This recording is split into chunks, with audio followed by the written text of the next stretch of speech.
Góðan daginn. Ég set hér fund bæjarstjórnar númer 405 sem haldinn í bæjarstjórnarsal 5. 9. desember. Fundinn sitja Lárus Ásmar Hannesson, Erla Freyrisdóttir, Haukur Garðarsson, Steinunn Ingibjörg Magnúsdóttir, Ásmundur Sigurjón Guðmundsson, Gunnlaugur Smárason og svo sem hér talar, Hrafnhildur Halldórsdóttir. Hér einnig Þórar Njálsson bæjarritari, Jón Sindri Emilsson sem sér tæknimálin útsendingu og Jakob Björgvin Jakobsson bæjarstjóri. Þá göngum við til dagskrár. Hér eru 27 liðir á dagskránni. Og fyrsti liður fundargerð bæjarráðs frá fundi númer 634 og lögð hér fram til kynningar og orðið laust.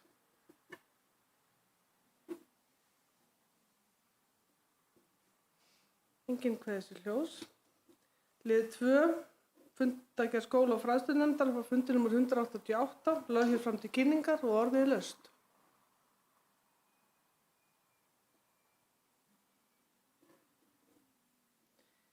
Enginn hefur kveður sér ljós. Lið 3, æskulýðs- og íþróttanefnd, fundargerð frá fundi númer 82, lögð hér fram til kynningar og orðið laust.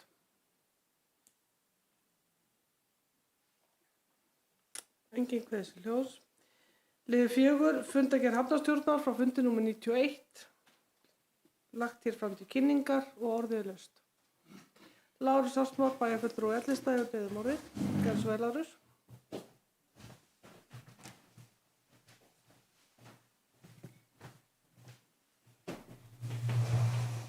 Forseti. Í fundargerðinni er talað skipaökusvæði og fegrun og snyrtingu þar. Þetta er eitthvað sem er búið að koma ansi oft til okkar og reglulega bara gegnum árin. Og það er spurning hvort að fengjum aðeins upplýsingar hver staðan er á þessu og hvort að við þurfum ekki að sjá fyrir endan á því þannig að það sé komið eitthvað skikk á þetta. Þannig að við þurfum ekki að vera að taka þetta til umfjöllunar aftur eftir einhverja mánuði. Takk. Takk fyrir þetta, Lárus. Jakob Björgvin, beðið orðið.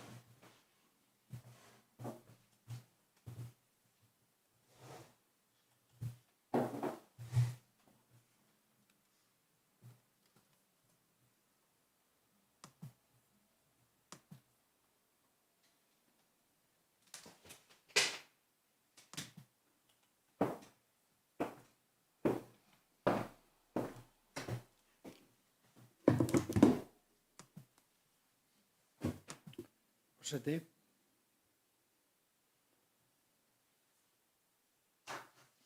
Í 5. dagskrárlið 91. fundar hafnarstjórnar er eins og Lárus Ásmar Hannesson bæjarfulltrúi bendir á til umræðu liður hreinsun og fegrun umhverfis Skipavíkur. Nú var þessi liður tekinn til umræðu á fundi hafnarstjórnar í framhaldi af fyrri afgreiðslu hafnarstjórnar í sumar þar sem að hafnarstjórnin samþykkti og bókaði með leyfi forseta eftirfarandi: Gert er grein fyrir þeirri vinnu sem innt hefur verið af hendi. Ljóst er að átak hefur verið gert við hreinsun og snyrtingu svæðisins en þörf er á heimildum eða reglum til þess að ná megi betri árangri. Hafnarstjórn hvetur áfram til þess að átak yrði gert í fegrun og snyrtingu við Skipavíkurhöfn. Í anda þess samþykkir hafnarstjórn að þeir sem greiða hafnargjöld hafi heimild til gjaldfrjálsrar aðstöðu fyrir báta og kerrur á skilgreindum bátasvæðum við Skipavíkurhöfn í samræmi við fyrirliggjandi teikningu, en aðrir greiði aðstöðugjald, stöðuleyfi, og þá fól hafnarstjórn hafnarverði að láta fjarlægja ónýta kerrur og annað sem á ekki heima á svæðinu á hans mati, innheimta í samvinnu við byggingafulltrúa og aðstöðuleyfi skjöld og framfylgja framangreindri samþykkt. Nú, þessi afgreiðsla hafnarstjórnar á fundi í sumar fór fyrir bæjarráð og í umboði bæjarstjórnar annarkvort fyrir bæjarráð og síðan til bæjarstjórnar eða til bæjarráðs sem að samþykkti og staðfesti þessa afgreiðslu og hefur verið unnið eftir henni síðan þá. Það er að segja Hafnarvörður hefur unnið samkvæmt henni síðan þá og verið að láta fjarlægja ónýttar kerrur og annað á svæðinu og á þessum fundi var verið að fara yfir árangur þessa frá fyrri bókun sumarið og Hafnarvörður gerði þá grein fyrir þeirri vinnu sem hann hefur innt af hendi.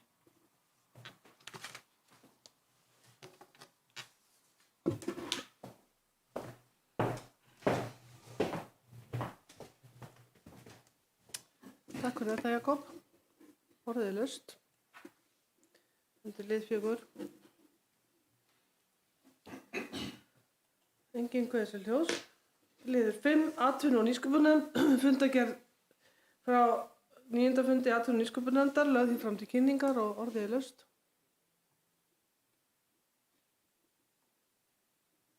Engin kveðjuljós. Liður 6. Fundargerð Breiðafjarðarnefndar. Lagðar hér fram til kynningar 3 síðustu fundargerðir Breiðafjarðarnefndar frá fundum sem fóru fram á síðustu mánuði í líðandi árs. Lagt hér fram til kynningar og orðið er laust.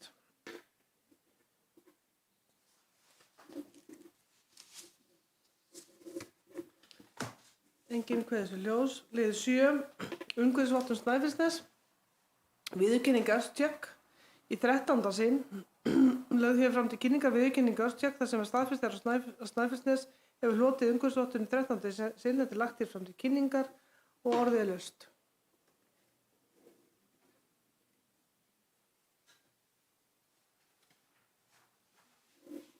Ástæða til að fagna þessu. Liður 8. Fundargerð stjórnarsamtaka sveitarfélaga á Vesturlandi. Lagði hér fram fundargerðin frá fundi nr. 161, 162, 163, 164 og 165. Lagt hér fram til kynningar og orðið er laust.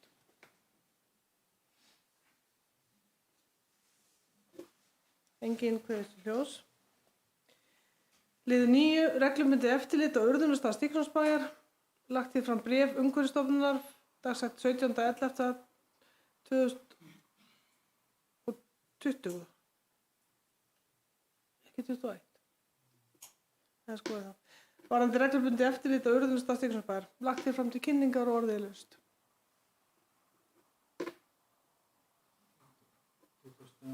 17.0.2021. Já, það vantar þetta. Engin kveðjuljós. Liður 10. Fundargerð starfshóps stefnumörkun Stykkishólmsbæjar í málefnum einstaklinga 60+. Lagðar hér fram fundargerð starfshóps stefnumörkun í málefnum þessa hóps. Hópurinn mætti til fundar á fundi bæjarráðs nr. 634 og gerði grein fyrir vinnu sinni og drögum að tillögum starfshópsins og tók bæjarráð undir megin áherslu starfshópsins með fyrirvara endanlega tillögur og skýrslu hópsins. Til lagt hér fram til kynningar og orðið er laust.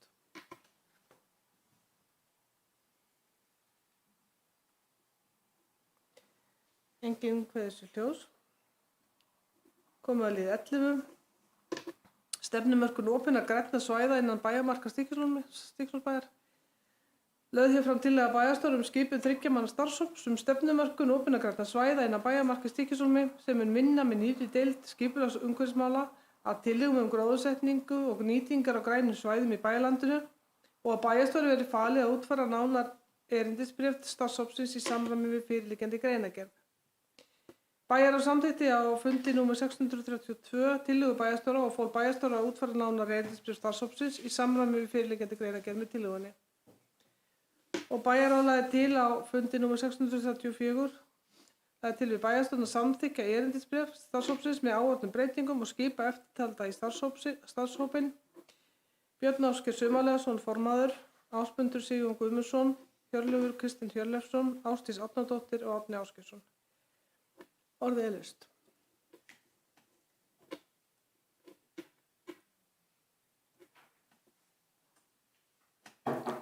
Engin kveðjuljós. Bæjarstjórn samþykkir að fela bæjarstjóra umboð til þess að ganga frá erindisbréfi starfshópsins á grunni fyrirliggjandi draga að erindisbréfi og greinargerðar og skipa eftirtaldi starfshópinn: Björn Ásgeir Sumarleifsson formaður, Ásmundur Sigurjón Guðmundsson, Hjörleifur Kristinn Hjörleifsson, Ásdís Árnadóttir og Árni Ásgeirsson. Hver eru samþykki þessu? Og það er samþykkt samhliða. Komið að lið 12. Kjarasamningar opinberra starfsmanna og undanþágulisti samkvæmt 2. málsgrein 19. grein laga nr. 94 frá 1986 kjarasamninga opinberra starfsmanna og 2. grein nýsamþykktum lögum nr. 129 frá 2020 skrá yfir störf hjá sveitarfélögum sem heimild til verkfalls nær ekki til, skulu sveitarfélög fyrir 1. febrúar ár hvert að undangengnum samráði við viðkomandi stéttarfélög birta skrár yfir þá starfsmenn sem ekki hafa verkfallsheimild. Lögðu hér fram skrá yfir þá sem falla undir undanþágulista 7.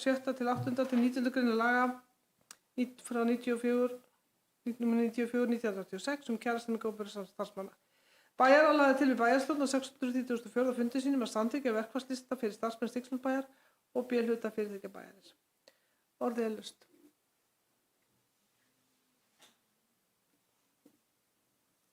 Enginn kveður sér hljóðs. Bæjarstjórn samþykkir verkfallslista fyrir starfsmenn Stykkishólmsbæjar og B-hluta fyrirtækja bæjarins. Hverjir eru samþykkið þessu? Og það er samþykkt samhliða. Liður 13. Starfsemi félags- og skólaþjónustu Snæfellinga. Á 187. fundi skóla- og fræðslunefndar gerði Sveinn Þór Elínbergsson, forstöðumaður félags- og skólaþjónustu Snæfellinga, grein fyrir þeirri sérfræðiþjónustu, þar með talið talmeina- og sálfræðiþjónustu, sem FSSF býður leikskólanum í Stykkishólmi og grunnskólanum í Stykkishólmi og það verklag sem snýr að úthlutun tíma þjónustunnar. Þá voru lögð fram tölvupóstsamskipti milli stjórnenda leikskólans og forstöðumanns FSSF málið. Á fundi skóla- og fræðslunefndar svaraði Sveinn Þór Elínbergsson spurningum skiptingu heimsókna og talmeinafræðings og sálfræðings milli sveitarfélaga, en í bókum fundarins kom fram að miðað við nemendafjölda þá eru heimsóknir þeirra í Stykkishólm tiltölulega fáar. Bæjarráð vísaði á 633. fundi sínum málið undir næsta fundar. Bæjarráð Stykkishólmsbæjar lagði til á 634. fundi sínum þunga áherslu á að félags- og skólaþjónusta Snæfellinga veiti jafna þjónustu með tilliti til nemendafjölda hverju sinni milli skólastofnana sveitarfélagana og fagnar því að félags- og skólaþjónusta Snæfellinga hafi brugðist við fyrirliggjandi ábendingum stjórnenda leikskólans í Stykkishólmi með því að fjölga heimsóknardögum í leikskólanum í Stykkishólmi. Orðið er laust.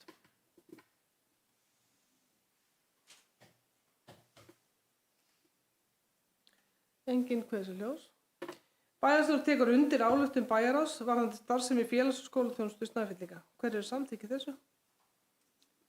Og það er samþykkt samhliða. Þá eru liðið 14. Deiliskipulag austan aðalgötu. Lögð er fram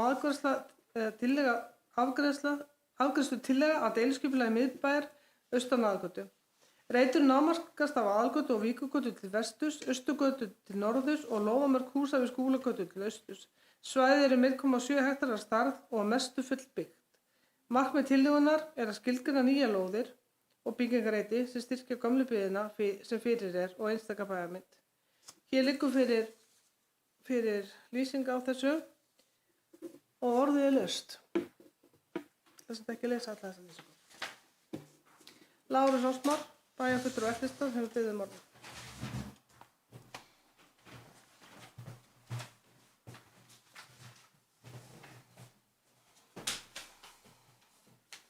Forseti, ég fagna því að þetta mál sem vonandi komið á loka metrana. Þetta eru 3 ár í janúar síðan þetta fór á stað. Ég er aðeins hugsi ennþá yfir þessu sem búið að tekna þarna svokölluðu Votahvammslóð. Við gerum athugasemdir við það síðustu umferð og það var svona brugðist við því að hluta en ég er alltaf hugsandi yfir að önnur benti á það hérna á sinn tíma að það mætti ekki vera neitt.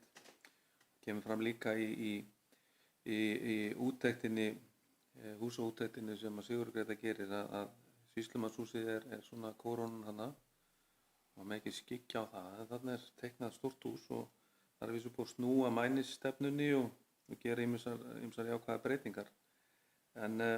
En gott og vel, það þarf að klára þetta. Það er annað sem að kom fram þegar ég spurði það á bæjarráðsfundinum og þarf að fara aðeins betur í gegnum. Það er að ef að kostnaður við þetta er komin 4 milljónir ef það er rétt að þá velti ég fyrir mér sko, við erum að bjóða svona út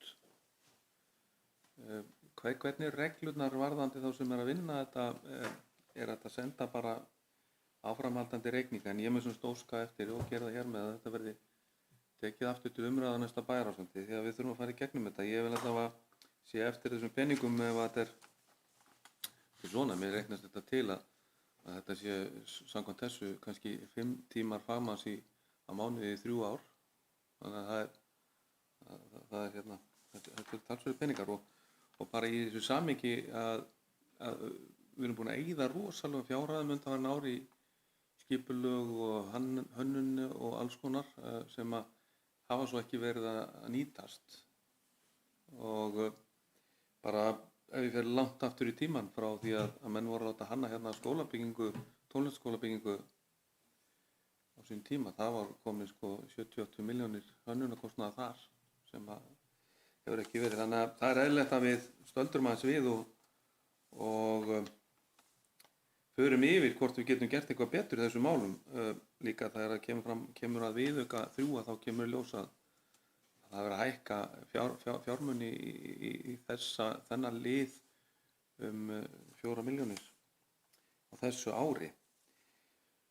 En þetta var svona það sem að snýra þessu máli. Ég vona að þetta sé nú að klárast, það er nú kannski aðalmálið. Takk.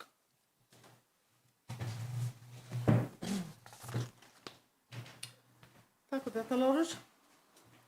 Jakob Björgvin bæjarstjóri hefur beðið orðið. Gjörðu svo vel, Jakob.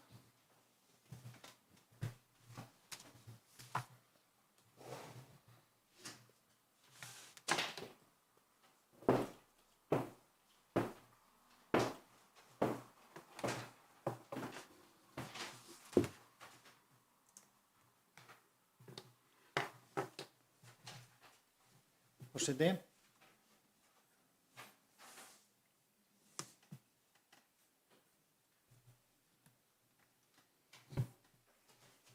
Það er rétt sem að Lárus Ásmar Hannesson bæjarfulltrúi nefnir að þetta mál hefur tekið talsverðan tíma en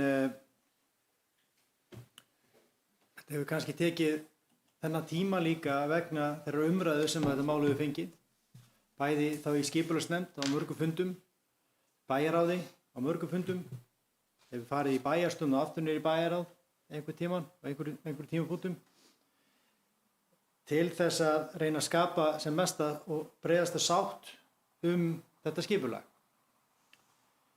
Þegar við fórum á sínum tíma til að rifja það upp hér á þessu vettvangi, þá fórum við í verðkönnun og óskum eftir verðtilboðum í skipulagið á sínum tíma. Og sá hönnuður sem hefur haldið utan þetta verkefni var lægstur samkvæmt því tilboði. Nú, síðan er það ábyrgð verkkaupa sem er þá Stykkishólms bær.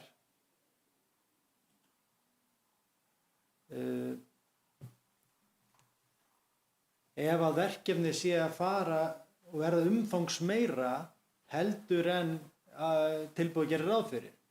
Tilboðin voru sambærilega því vitum til að það var ákveðið tímagjald og ákveðið umfang en ákveðið margir fundir og því líkt, ákveðið forsendur sem gefnar sem er svona eðlilega forsendur og allt umfram það kemur til viðbótar.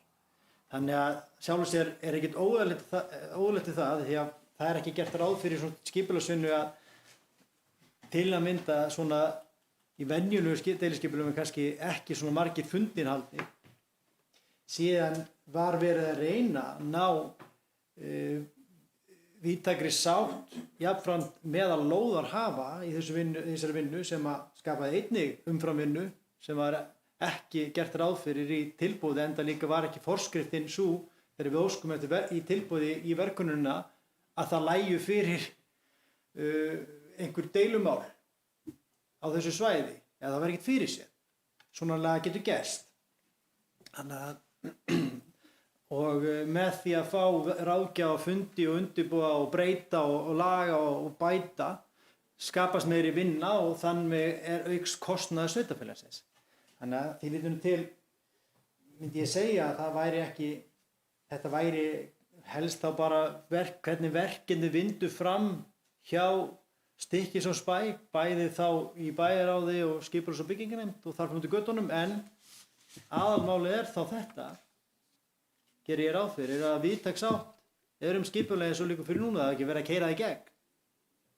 Þannig að það hefur verið meginforsenda frá upphafi að reyna að vinna þetta faglega, vinna þetta vel, ná sátt meðal lóðarhafa, reyna að finna farsælu lausn fyrir alla og þannig líka þegar þetta kemur inn til stjórnkerfisins, hvort sem það er skipulagsnefnd eða þá í bæjar eða bæjarstjórn, að reyna að ná þessari breiðu sátt þetta mikilvæga skipulag í miðbænum hjá okkur. Þannig að það skýrir að mörgu leyti ef að kostnaður við verkefni hafi farið umfram verkkönnun á sínum tíma og hefur náttúrulega spannar einhver tíma. En það er sjálfsagt að rýna það. Hveit ég Lárus Ásmar bæjarfulltrúa til þess að senda bara erindi og við getum þá farið yfir það næsta fundi í bæjaráði, yfir þann kostnað og framgang verkefnisins. Ég held að varðandi viðaukan sem var nefndur hér áðan, að þá er inn í þeim viðauka náttúrulega fleiri verkefni heldur þar sem er aukningum einhverjum 4 milljónir í þá sérfræðikostnað. Þar inni er einnig deiliskipulag við Súgandasey, þar inni er væntanlega einnig aðalskipulagsbreyting varðandi gististaði sem kom inn á þetta ár. Jafnvel einhver mál varðar Ægisgötu 1, ég er ekki með þetta í kollinum, en við getum greint þetta og farið yfir betur á næsta bæjaráðsfundi. Ég bara örlítið kannski að þessu sem var nefnt hér áðan, eða sem Lárus Ásmar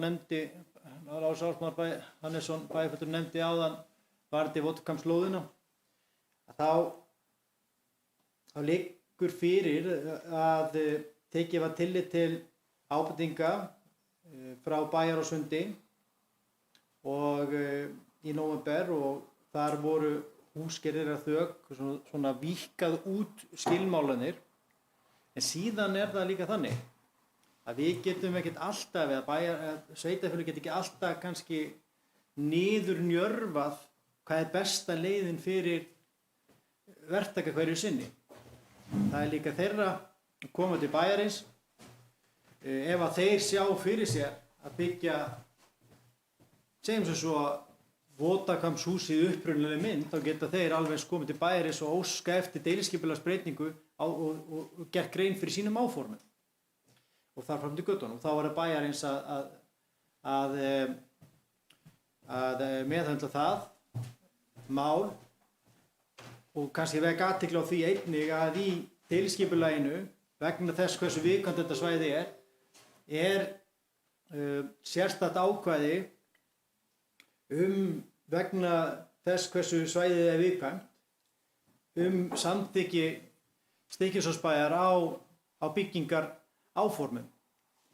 Þannig að áfram er þá valdið á yfirbragði svæðisins töluvert hjá bæjarstjórn á þessu svæði, sem er svo sem eðlilegt miðað við þá stefnu sem Stykkishólmsbær hefur markað sér alveg frá 1978.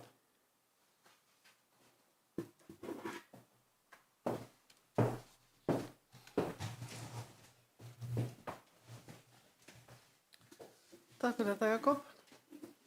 Orðið er laust.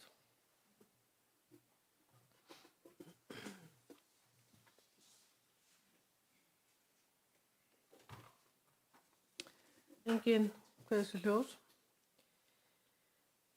Þá liggur hér fyrir eftirfarandi tillaga. Bæjarstjórn telur að tillagan sé óbreytt í grundvallaratriðum og þarfnist ekki auglýsingar á nýjan leik, samanber 4. málsgrein 41. grein skipulagslaga. Bæjarstjórn samþykkir deiliskipulag miðbæjar austan við Aðalgötu með þeim minniháttar breytingum sem gerðar hafa verið til þess að koma til móts við athugasemdir og ábendingar sem bárust á kynningartíma og felur skipulagsfulltrúa að senda viðeigandi gögn til yfirferðar Skipulagsstofnunar samkvæmt 42. grein skipulagslaga nr. 123/2010 og birta í framhaldinu auglýsingum samþykkt deiliskipulagsins í B-deild Stjórnartíðinda. Bæjarstjórn staðfestir jafnframt fyrirliggjandi svör við efni athugasemda og umsagna. Hver eru samþykki þessu? Og það er samþykkt samhljóða. Það liður 15, kerfisáætlun Landsnets 2021-2030.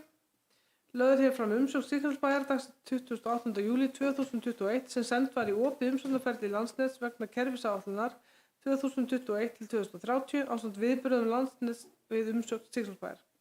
Atvinnu- og nýsköpunarnefnd tók á 9. fundi sínum undir með áliti bæjarstjórnar Stykkishólmsbæjar að 932 kV lína frá Vatnshömrum á Vogaskeiði og 932 kV lína frá Vogaskeiði að Glerárskógum í Dalabyggð sé forsenda fyrir framtíðar orkuskiptum í samgöngum á landi og haftengdri starfsemi á Snæfellsnesi. Þegar endurnýjun á vegamótalínu 1 er einnig lokið verður hægt að tryggja afhendingaröryggi og aflgetu og þar með að mæta framtíðar eftirspurn atvinnulífs og samfélags á Snæfellsnesi og Dalabyggð. Atvinnu- og nýsköpunarnefnd taldi þessar framkvæmdir forsendur fyrir öflugu atvinnulífi á svæðinu og blómlegri byggð. Á 633. fundi sínum vísaði bæjarráð málinu til næsta fundar. Á 634. fundi sínum tók bæjarráð undir með atvinnu- og nýsköpunarnefnd, vísaði ákvörðunum til staðfestingu í bæjarstjórn og orðið er laust undir þessum lið.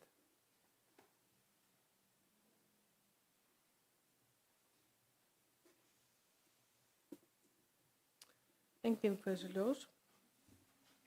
Bæjarstjórn staðfestir ályktun atvinnu- og nýsköpunarnefndar varðandi kerfisáætlun Landsnets 2021-2030. Hver eru samþykki þessu? Og það er samþykkt samhljóða. Liður 16, styrkumsóknir. Auglýst var eftir styrkumsóknum frá einstaklingum og fyrirtækjum í samræmi við reglur Stykkishólmsbæjar styrkveitingar frá 27. september til 4. október síðastliðinn. Alls bárust 11 umsóknir sem lagðar eru fram. Á 633. fundi sínum vísaði bæjarráð málinu til frekari vinnslu á næsta fundi og á 634. fundi bæjarráðs þakkaði bæjarráð fyrir metnaðarfull, áhugaverð og spennandi verkefni. Bæjarráð lagði til við bæjarstjórn að styrkja eftirtalin verkefni. Matthías 150.000. Þegar Matthías Þorgrímsson, kannski hétt umsóknin bara Matthías. Eyrbyggjarsögufélagið 100.000, Skottúfan 100.000, tónleikar í Vatnasafni 100.000, Guðlaug Jónína Ágústsdóttir 150.000, Þórunn Sigurþórsdóttir 150.000. Umsækjendum sem ekki fengu úthlutað þessu sinni bent á að auglýst verði eftir styrkumsóknum að 9. febrúar eða mars 2022 í samræmi við reglur Stykkishólmsbæjar styrkveitingar. Orðið er laust undir þessu lið. Lárus Ásmár Hannesson, bæjarfulltrúi Ellistað, gerðu svo vel.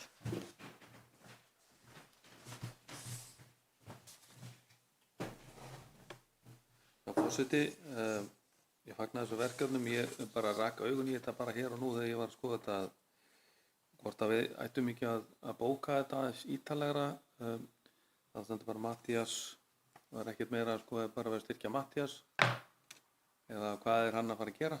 Hann er svona að fara sækjur til þess að vera með tónleika og með svona söngleikjamúsík. Eyrbyggifélagið er nýstofnað félagið sem er að fara að hefjast og svo kemur til dæmis eins og Guðlaug Jónína Ágústsdóttir. Hún er að sækjum fyrir sjósundsfélagið. Þannig ég er bara, ég held að ættum að ég legg það til að við bókum þetta hvaða verkefni það eru. Þannig að þetta líti ekki út eins og við séum að styrkja einhverja persónu út í bæ svona rétt fyrir jólin. Takk.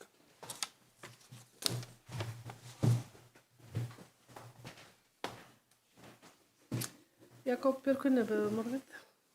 Gjörðu svo vel, Jakob. Forseti, ég get tekið undir með Lárusi Ásmari Hannesinni hvað varðar það að það þyrfti að skerpa þess á þessari afgreiðslu eða þessari bókunartilgreiningu þá í bókuninni. Ég hins vegar legg til að í stað þess að það yrði farið það bóka sérstaklega undir þessum lið í bæjarstjórninni að við myndum hins vegar gera þessu betur skil í frétt á heimasíðunni þar sem er sagt frá styrkveitingunum og hvað í þeim felst undir hverjum og einu lið. Þannig að við séum ekki endilega að tilgreina allt í þessari bókun og taka frá tíma í það, heldur eins og stefnt var að gera þá grein fyrir hverjum einum lið og tiltaka svona helstu atriði sem eru þá á baki styrkumsóknina, styrkþega, ef að bæjarstjórn getur sagt á þá meðferð málsins.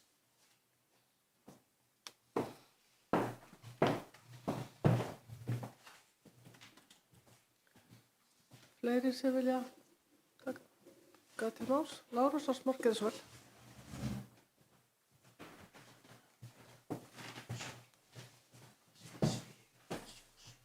Forseti, þetta er sjálfum sér ágætis tillaga hjá bæjarstjóra að gera þessu skil í fjölmiðlum og það er það sem við þurfum að gera hvort heldur sem er. En ég er áfram þeirrar skoðunar að í fundargerð Stykkishólmsbæjar þarf að koma fram ítarlega hvað þetta er. Það þarf eina línu fyrir neðan hvert atriði sem skýrir það og við getum bara aðeins yngra með hérna eftir fundin og að skrifa undir fundargerð þangað til að það er búið en að gera að kynna þetta nógu vel þessi góðu verkefni. En ég hvet til þess að við setjum þetta inn í fundargerð eins og þetta á að standa.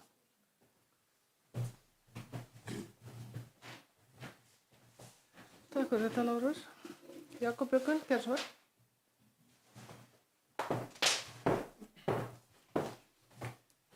Forseti, ég legg þá til að við gerum þá þær beitingartillögur að í þeim liðum sem eru þá sem verið er að styrkja, það sé þá fullt nafn, þá Matthías Arnar Þorgrímsson og þá fjárhæð sem að hann fengi styrk og síðan standi þar fyrir aftan söng, leikja, tónleikar, Guðlaug Jónína Ágústsdóttir og þá styrkum fjárhæð sem að hún hlýtur og þar fyrir aftan gufubað við sjósundsaðstöðu í Móvík.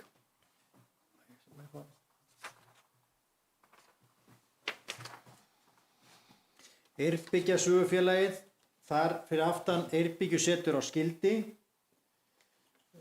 og Skottúan, það er svo sem ekki að tiltaka það sérstaklega þá bara að það er þá mættalega byggðasátt meðfyllinga og Skottúan þar fyrir aftan og tónleikar og viðburðir í Vatnasatni kemur þá fyrir aftan á Vatnasat sem er þá sá sem er þá umsækjandi styrk, tilgreindur umsækjandi styrk og síðan Þórunn Sigurþórsdóttir og þá þessa fjárhæð 150.000 og síðan fyrir aftan Júlíana Hádís sögu og bóka. Þannig að þá er búið að tilgreina sérstaklega hvern og einn lið, hvert er og síðan gerum við þessu betur skil í frétt og heimasíðu Stykkishólmsbæjar og nánari umfjöllun. Þannig held ég að við náum settu markmiði.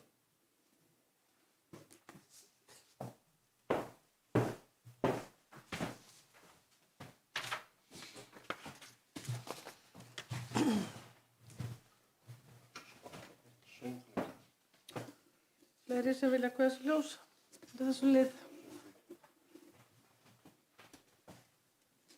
Þá lít ég svo á máli sem leyst að gera þessum umsóknum sem hæst undir höfði. Bæjarstjórn samþykkir að styrkja eftirfarandi verkefni. Matthías 150.000, Eyrbyggja sögufélagið 100.000, Skottúan 100.000, tónleikar Vatnasafni 100.000, Guðlaug Jónína Ágústsdóttir 150.000, Þórunn Sigurþórsdóttir 150.000. Hverju samþykkir þessum styrkveitingum? Og það er samþykkt samhliða. Umsækjendur sem ekki fengu úthlutun þessu sinni bent á auglýst verður eftir styrkumsóknum að nýju í febrúar að mars 2022 í samræmi við reglur Stykkishólmsbæjar styrkveitingar. Þá kom að lið 17, Stykkishólmur í sókn, efling atvinnulífs í Stykkishólmi. Á 9. fundi atvinnu- og nýsköpunarnefndar gerði bæjarstjóri grein fyrir þeirri vinnu sem starfshópur eflingu atvinnulífs í Stykkishólmi hefur innt að hendi. Atvinnu- og nýsköpunarnefnd vænti þess á 9. fundi sínum að tillögur starfshópsins munu leiða til eflingu atvinnulífs á grunni svæðisbundinna styrkleika sem mun nýtast við stefnumörkun bæjarins í atvinnumálum og stuðla að nýsköpun með Stykkishólmi og komið til með að nýtast við stækkun atvinnusvæða beggja vegna flugvallarins, sér í lagi í sambandi við uppsetningu á grænum iðngarði. Atvinnu- og nýsköpunarnefnd lagði til við bæjarstjórn að gera ráð fyrir vinnu í þessu sambandi á næsta ári í fjárhagsáætlun bæjarins. Bæjarráð samþykkti á 634. fundi sínum tillöguna og vísaði henni til vinnu við fjárhagsáætlun Stykkishólmsbæjar. Orðið er laust.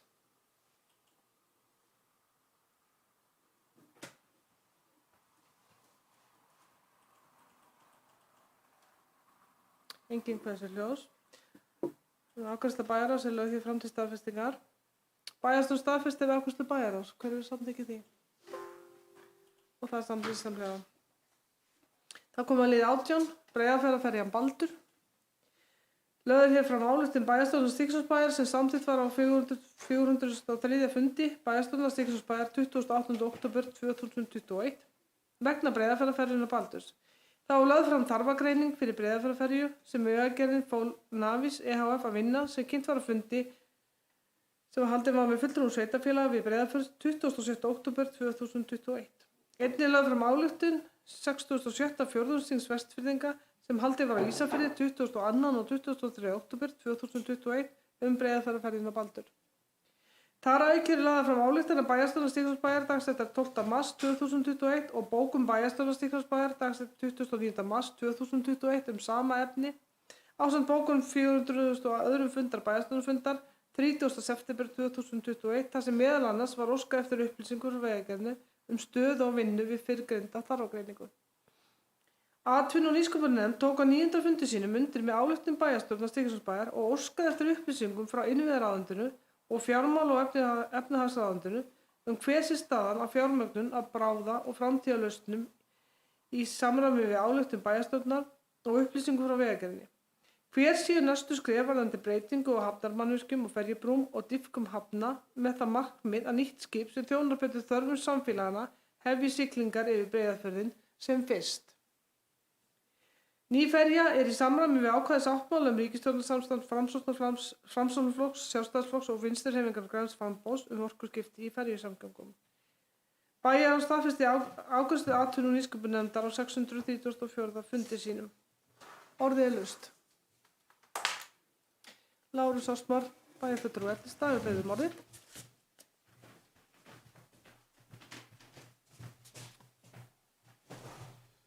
Forseti, þetta mál erum við búin að taka, finnst mér, við erum búin að taka vel á þessu máli. Við erum búin að halda vel á spilunum varðandi þetta mál og við sjáum það í fréttum að það er komið inn í þingið til að þetta fari bara í gang, að ráðherra verði falið að undirbúa að kaupa á nýrri ferju eða smíði. En í þeirri tillögu kemur jafnframt fram að þangað til það verði tilbúið að þá muni Herjólfur 3 leysa hér af og að það verði jafnframt farið strax í að undirbúa hafnirnar til að taka á móti því skipi sem er öðruvísi heldur en það skip sem að sigli núna. Það hefur kosti og galla en við setjum öryggið í fyrsta sæti og ég bara hvet okkur hérna til að halda áfram að halda þessu málu lofti og gefa ekkert eftir með það. Hver einasti pólitíkur sem kom hérna fyrir kosningarnar, hann fékk að vita hvert þú vorum að hugsa. Þannig vinnst þetta, það gerist ekkert öðruvísi. Þannig að vonandi sjáum við bara fljótlega að það verður tekin ákvörðun að fara í að breyta höfnunum og undirbúa undir aðra ferju og við þurfum bara að halda fram svo að það sofni ekki, það kom ekki Herjólfur 3 og síðan gerist ekkert meir. Þannig að ég bara, við erum búin að gera það vel, höldum áfram.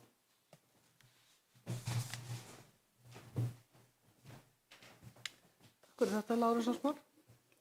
Fleiri sem vilja kveða sér ljós? Jakob Björgvin, við beiðum orðið. Gerðu svo vel, Jakob.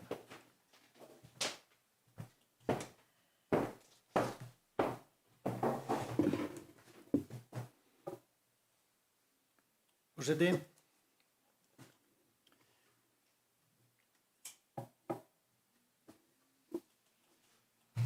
Þetta mál er afar brýnt og það var mikilvægt hagsmunamál fyrir okkur hér í Stykkishólmi, fyrir okkur á Snæfellsnesi, fyrir okkur á Vesturlandi og fyrir Vesturbyggð,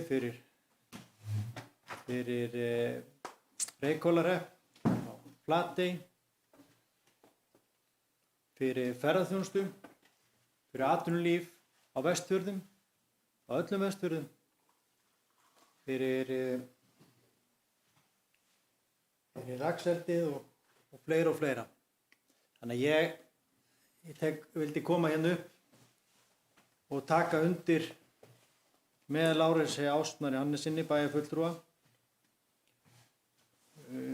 fyrirliggjandi bókun sem liggur fyrir fundinum snýst svolítið um það að óska eftir upplýsingur stöðuna. Við höfum verið að benda á ítrekað, bæði, það segi ég við og í þessu sambandi þá er ég að horfa til þá bæjarstjórnar hér og samtaka sveitarfélag Vesturlandi, Vestfjarðastofa og sveitarfélögin í kringum fjörðinn, að það er mikil áhersla, þar sem mikil áhersla er lögð á þörfina fyrir nýja og stærri Breiðafjarðarferju og að sú þörf er mikil og brýn og það þurfi að nálgast þetta verkefni tvíþætt. Það er að lausn í skammtíma ákveðna bráðalausn með plástur og síðan einhvers konar framtíðarlausn. Og það liggur nú fyrir þessi þingsályktunartillaga og ég gerir ráð fyrir því að Stykkishólmsbær sendi umsögn hana. En það liggur einnig fyrir, eins og við ræddum í bæjarstjórn í október síðastliðnum þegar að síðasta ályktun var samþykkt, að tryggja þar fjármuni til verkefnisins, til vegagerðarinnar, til þess að vegagerðin geti hafið nú þegar undirbúning og breytingu á hafnarmannvirkjum og ferjubrúm og dýpkun hafna með það markmið að nýtt skip sem þjónar betur þörfum samfélagsins hefði siglingar Breiðafjörðinn sem fyrst. Og nú þingsályktunartillagan tiltekur sérstaklega Herjólf 3. Hann er nú skilgreindur sem varaskip hér í Breiðafirði. Þrátt fyrir að ekki að sé að nýta hann hér eins og staðan er í dag vegna þess að þá eftir að breyta hafnarmannvirkjum. En við höfum verið að leggja áherslu á að leysa þennan bráðavanda fyrst og síðan vinna að framtíðarlausnum og ég bind vonir við það að þessi þingsályktunartillaga er einn liður í því að ná settu markmiði og við höfum kannski ekki mikinn tíma en við höfum einhvern tíma og við þurfum að fá nauðsynlega einhver bráðalausn í þetta mál mjög fljótlega og vonandi fáum við jákvæðar upplýsingar frá samgönguyfirvöldum og fjármálaráðuneytinu eftir að við sendum þetta erindi hér verði það samþykkt hérna bæjarstjórn eins og það liggur fyrir fundinum.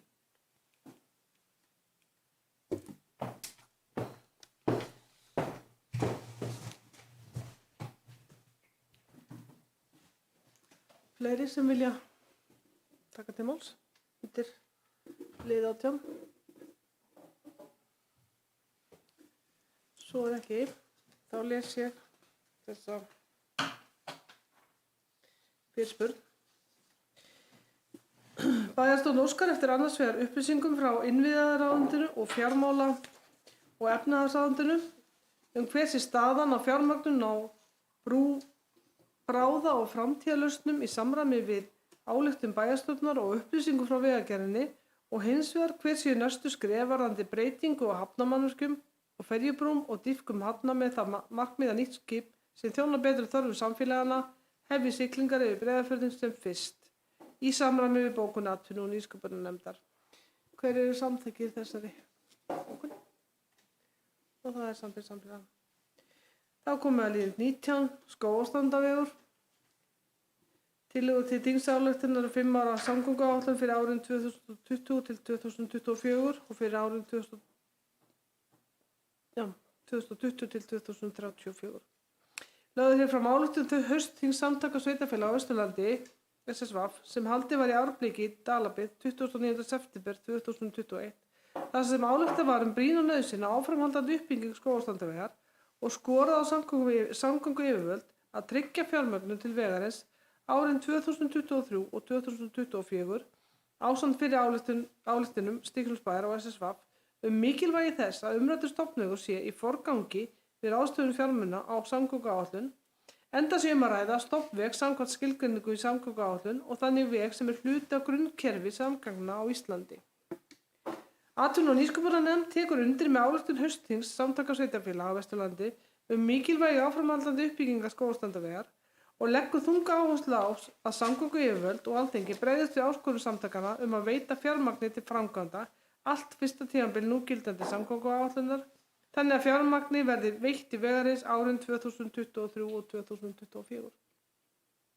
Atvinnu- og nýsköpunarnefnd benti á 9. fundi sínum á að í sáttmála ríkisstjórnarsamstarf Framsóknarflokks, Sjálfstæðisflokks og Vinstrihreyfingarinnar græns framboðs lögð áhersla á að þegar dregið verður úr eignarhaldi ríkisins í fjármálakerfinu verði þeir fjármunir nýttir í uppbyggingu innviða. Því gerð sú krafa að þeir fjármunir verði meðal annars nýttir til fullfjármögnunar vegarins, þar með talið þverun Álftafjarðar, líkt og ályktun Samtaka sveitarfélaga á Vesturlandi kveður á um. Bæjarráð tók á 634. fundi sínum undir ályktun atvinnu- og nýsköpunarnefndar og lagði til við bæjarstjórn að taka undir ályktun nefndarinnar. Og orðið laust.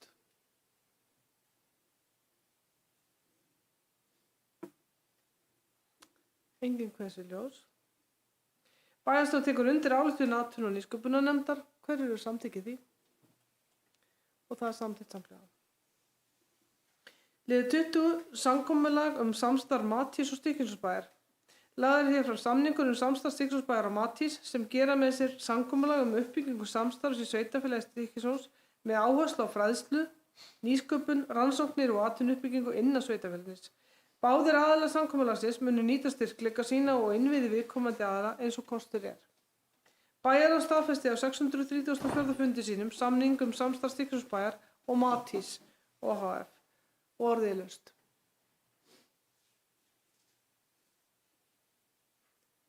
Enginn hefur kveðið sér ljós.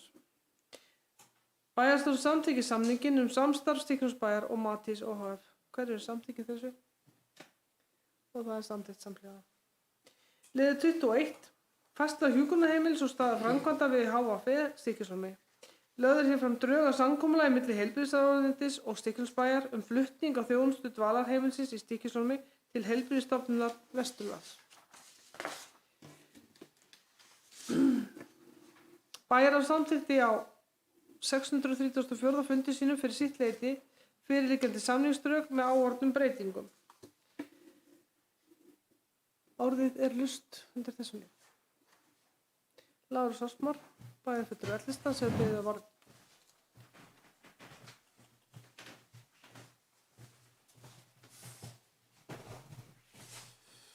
Forseti,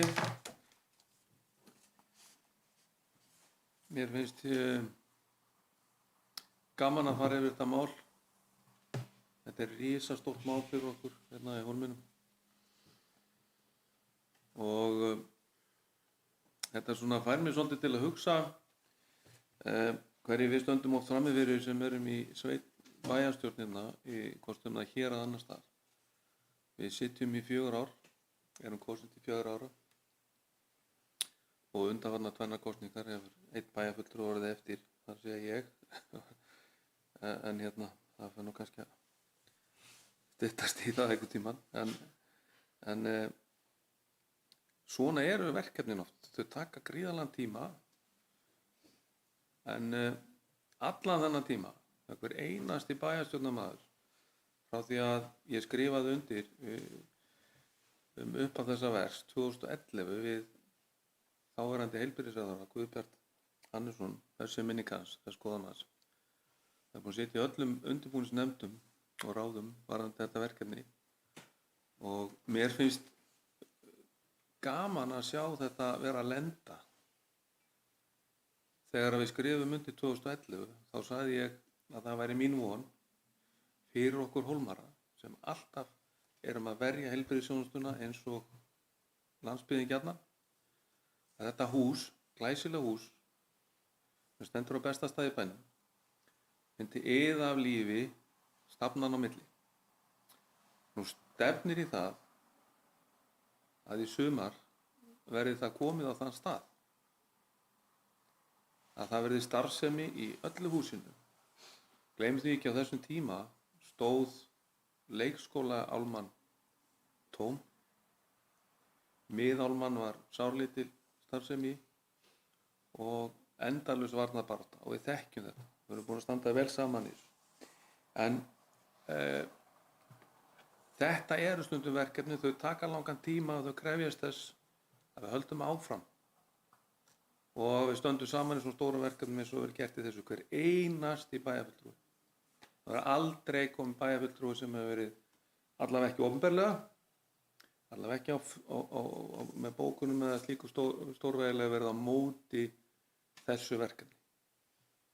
Núna er það búið að ganga frá því sem er líka verulega jákvætt. Það eftir að Svandís Svavarsdóttir skrifaði undir við Sturla Böðvarsson og þetta fer af stað. Að hver mun taka við rekstrinum, sem er náttúrulega hárrétt, því að þá er einn rekstraraðili með starfseminni sem er í húsinu. Og það komið samkomulag sem er hérna verið að tala að starfsmennirnir, nánast allir, geta ef þeir vilja, fært sig yfir í nýja stofnun, haldið öllum réttindum og launakjörum. Þannig að mér finnst gaman að sjá þetta verkefni vera að lenda svona á góðan máta. Það tekið tíma, það er ekki alveg búið. Nýjasta er núna að það verður skipt klæðningu á húsinu. Við náðum því í gegn í vinnuhópnum. Ekki síst fyrir það að við stóðum saman aftur eins og alltaf hérna í Hólminum og bara ýttum á það að þetta er klárað. Skiptum glugga, það verður nánast nýtt hús og glæsileg aðstaða fyrir okkar skjólstæðing. Þannig að þetta er á góðum stað. Og það er gaman að taka þátt í svona verkefnum þó að þau taki langan tíma þegar þau enda á þennan máta. Takk.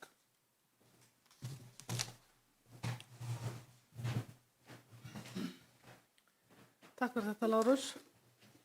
Jakob Björgvin, hefur beðið orðið.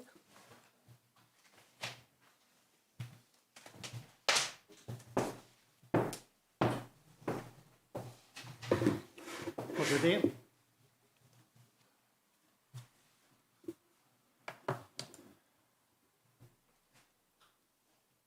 Þakka Lárusi Ástmari, Hannesinni bæjarfulltrúa fyrir yfirferðina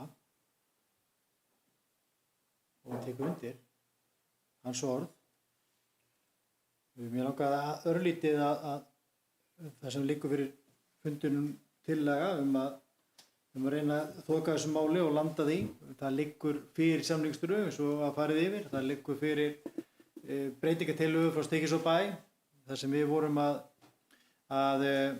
leggja fram breytingar eða leggja til breytingar á samningsdrögunum og síðan viðbrögð ráðuneytisins og það liggur fyrir fundinum að þá afgreiðsla að fela bæjarstjóra að vinna áfram að málinu og reyna að ná samkomulega á grunni þessara gagna sem liggja fyrir fundinum. Þá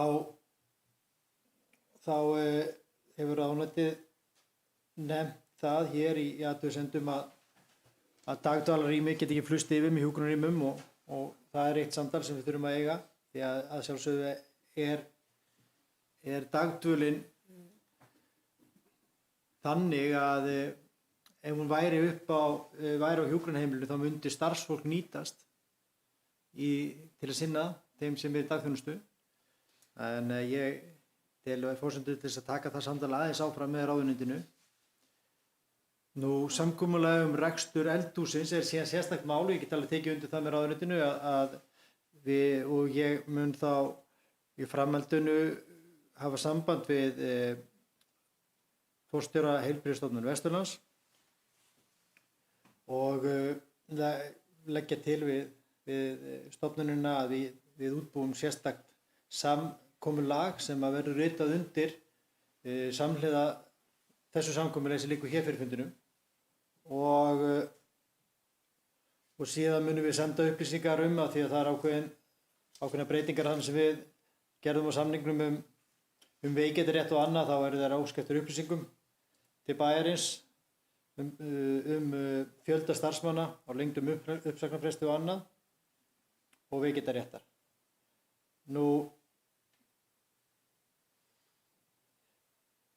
Það er síðan núna þegar erum að nálgast enda stöð í færslu þá hjúkrunarheimilisins upp á Austurgötu 7, þá er eins og alltaf tekum við næsta verkefni og eins og við sáum því sem að fórum í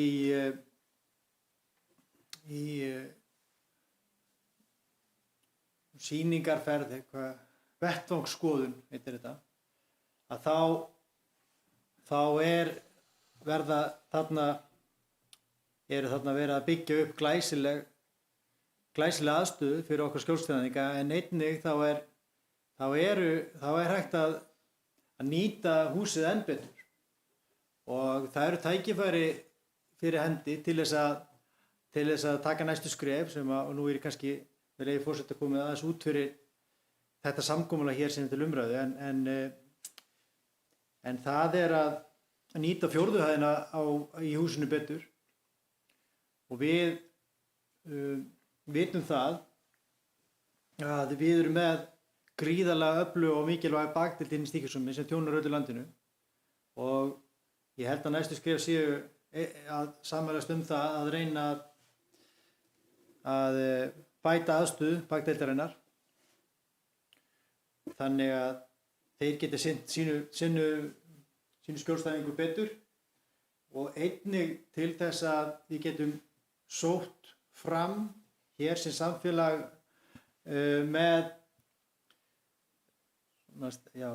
sótt með sterkar hætti fram á vellíðunar og heilsutengdri ferðaþjónustu og bakdeildin þar í lykilhlutverki ásamt heitavatninu hjá okkur við öðru svæðisbundnu styrklingum. Þannig að ég datt þetta svona í hug þegar í yfirferðinni hérna áðan að því að það er alltaf endalög einhvers staðar á einhverju máli, tekur tíma en þá hefst ný vegferð og ég held að þetta verði þá næsta vegferð sem að ég efast ekki að bæjarfulltrúar verði sammála að taka höndum saman að fara í.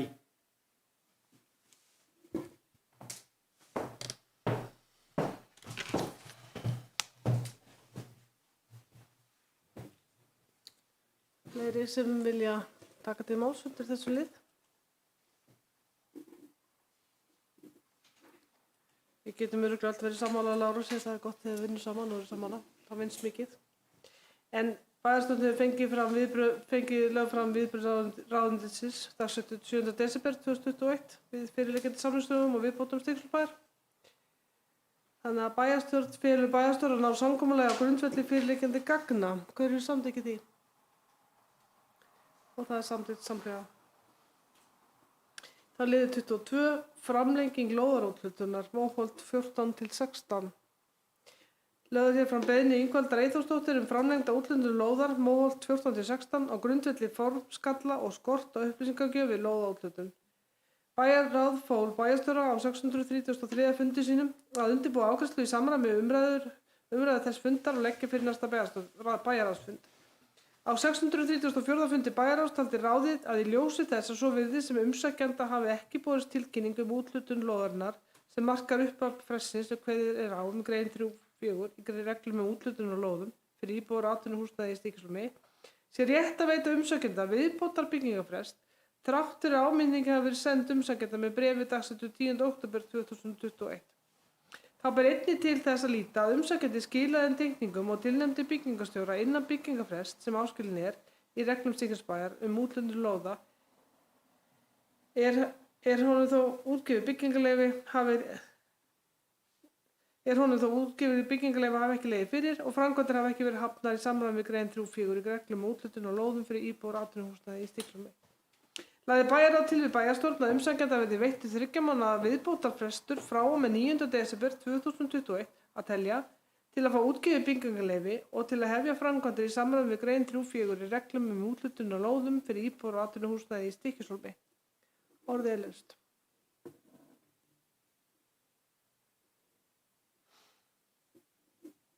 Enginn kveðjuljós. Bæjarstjórn tekur undir málsástæður bæjarráðs og samþykkir tillöguna. Hverju samþykkir því? Og það er samþykkt samhliða. Þá komum við að lið 23. Sameiningarviðræður Helgafellssveitar og Stykkishólmsbæjar.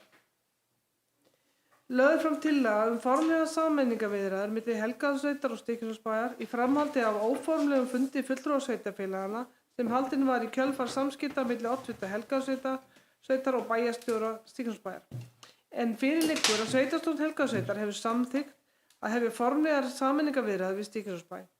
Í tillögunni felst að íbúar hvors sveitarfélags sig munu greiða atkvæði sameininguna vorið 2022.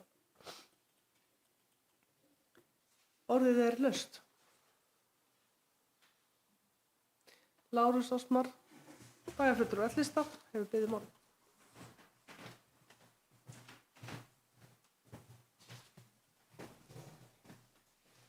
Forseti, það er mikill gangur í sameiningar á Angaveltum og Daðri. Það er, þó að ég sé ekki, kannski skil ekki allt Daðrið, þá skil ég þetta Daður, alveg reynd. Og ekki síst sem bæjarfulltrúi og helgvillingu þá fagna ég þessu. Þetta er náttúrulega eitthvað sem hefur verið í huga mér allavega árum saman og vonandi verður niðurstaðan jákvæð. Það er búið að vera þreifingar í gangi víða nesið einhvern veginn og stundum kannski kemur man til með að finnast þetta svolítið handahófskennt. Það er verið að ræða við Dalamenn og Eyjamiklarsreppur er að ræða við Snæfellsbæinga og það kemur boðum frá Grundarfirði að allt Snæfellsnesi ræði saman. Við tökum þátt í því og svo þetta, en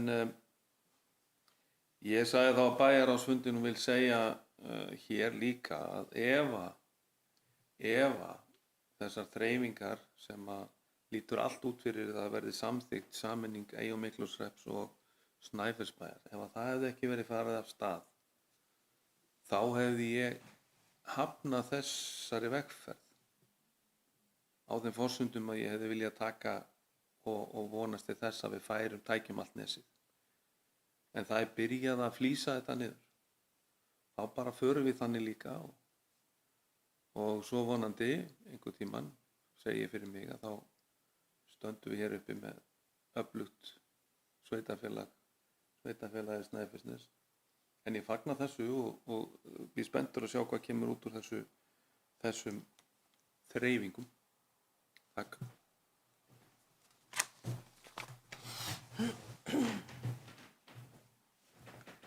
Takk fyrir þetta, Lárus. Fleiri sem vilja kveðja sér ljós. Steinunn Ingi Björk, bæjarfulltrúi Hálistad, gerðu svo vel.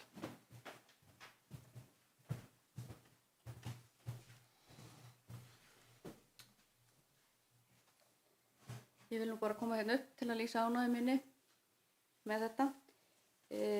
Ég sé alls ekki að þetta sé einhver farartálmi í annarri og meiri hugsanlegri sameiningu í framhaldinu. Þetta er fyrsta skref. Við getum ekki getið okkur til þessar mundir hvað verður hjá Miklaholtshrepp og Snæfellsbæ.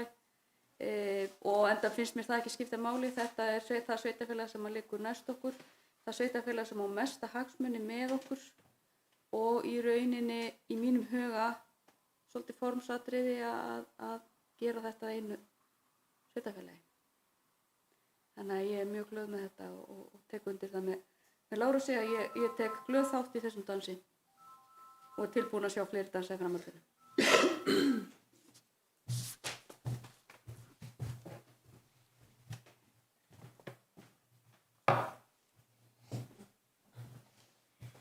Takk fyrir þetta, Steinunn.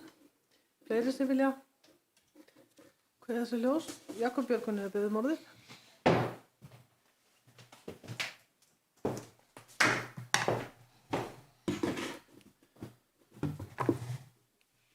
Forseti,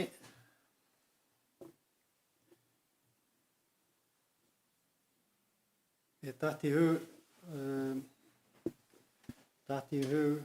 að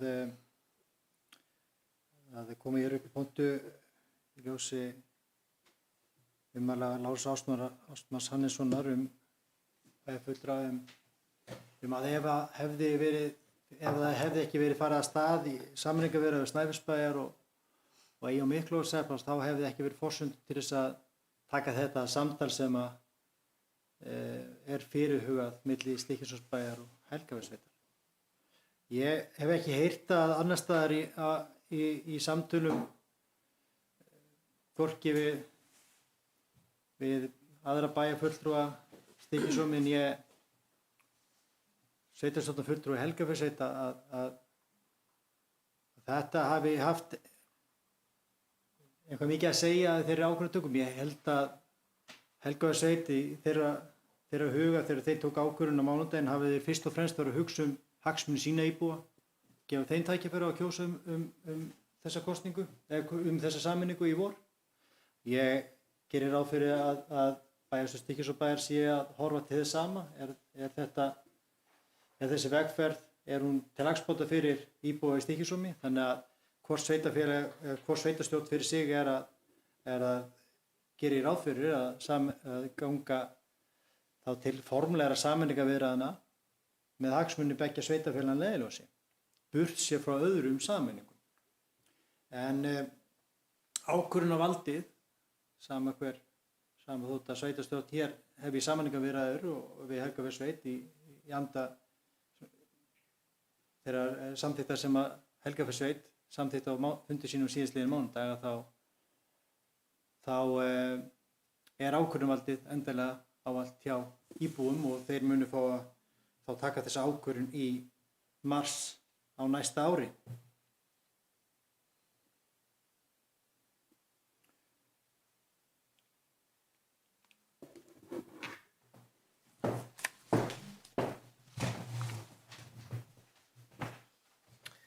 Takk fyrir þetta, Jakob Björgvin. Fleiri sem vilja kveðja sér ljós. Lárus Ásmar, bæjarfulltrúi L-lista, gjörðu svo vel.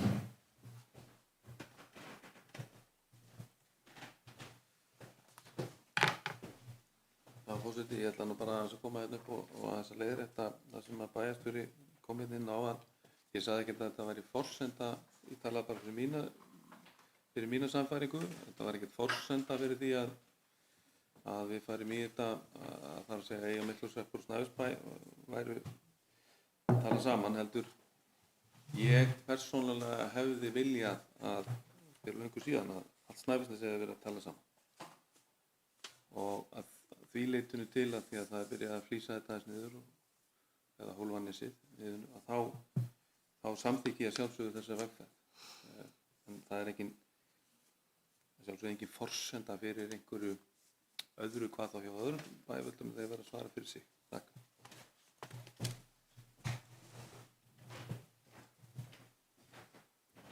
Takk fyrir þetta, Lárus. Fleiri sem vilja kveðja sér ljós? Svo er ekki. Getið rétt ímyndað ykkur hvað mér finnst þetta skrifa skemmtilegt. Og það er fínt að taka eitt skrifa einu held ég stundum. En þá les ég hérna upp. Bæjarstjórn Stykkishólmsbæjar samþykkir fyrir sitt leyti að hefja formlegar sameiningarviðræður við Helgafellssveit í samræmi við 119. grein sveitarstjórnarlaga nr. 138 frá 2011. Sveitarstjórn skipar eftirfarandi 5 aðalfulltrúa og 2 til vara í samstarfsnefnd sem skal kanna möguleika á sameiningu sveitarfélaganna í samræmi við 119. grein sveitarstjórnarlaga. Aðalmenn eru Hrafnhildur Hallvarðsdóttir, Lárus Ásmar Hannesson, Haukur Garðarsson, Steinunn Ingibjörg Magnúsdóttir og Jakob Björgvin Jakobsson. Varamenn eru Gunnlaugur Smárason, Ásmundur Sigurjón Guðmundsson og Erla Friðriksdóttir. Samstarfsnefnd skal leita eftir sjónarmiðum og hugmyndum íbúa starfsmanna og annarra hagsmunaaðila við undirbúning tillögu sem lögð verður fyrir íbúa í atkvæðagreiðslu í marsmánuði. Samstarfsnefndinni er falið að sækja framlag úr jöfnunarsjóði sveitarfélaga sem skal standa undir kostnaði við verkefnið ásamt því að setja fram verkáætlun og tímaramma. Hver eru samþykkið þessu? og það er samþykkt samhliða. Þá lesi ég hérna sameiginlega bókun bæjarstjórnar Stykkishólmsbæjar undir þessum lið. Bæjarstjórn Stykkishólmsbæjar lýsir ánægju sinni með að þessi 2 sveitarfélög sem eiga áratugasögu farsælt og gott samstarf sé að fara að hefja formlegt samtal sameiningu þeirra á jafnvægisgrundvelli og fela íbúum endanlegt ákvörðunarvald sameininguna. Bæjarstjórn telur að með þessari vegferð getur skapast tækifæri til þess að hugsa hlutina upp á nýtt með sameiginlega hagsmuni íbúa beggja sveitarfélaga að leiðarljósi og ráðast jafnvel í breytingar og eða innviðauppbyggingu sem eru til þess fallnar að auka lífskeið íbúa beggja sveitarfélaga til lengri tíma. Hver eru samþykkið þessari bókun? Og það er samþykkt samhliða. Það liði 24, viðauki 3 við fjárhagsáætlun 2021 til 2024. Framlagður hér viðauki við fjárhagsáætlun Stykkishólmsbæjar. Bæjar á samþykkti á 634. fundi sínum viðauka 3 við fjárhagsáætlun Stykkishólmsbæjar og lagði til við bæjarstjórn að samþykkja. Orðið er laust. Jakob Björgvin hefur beðið orðið.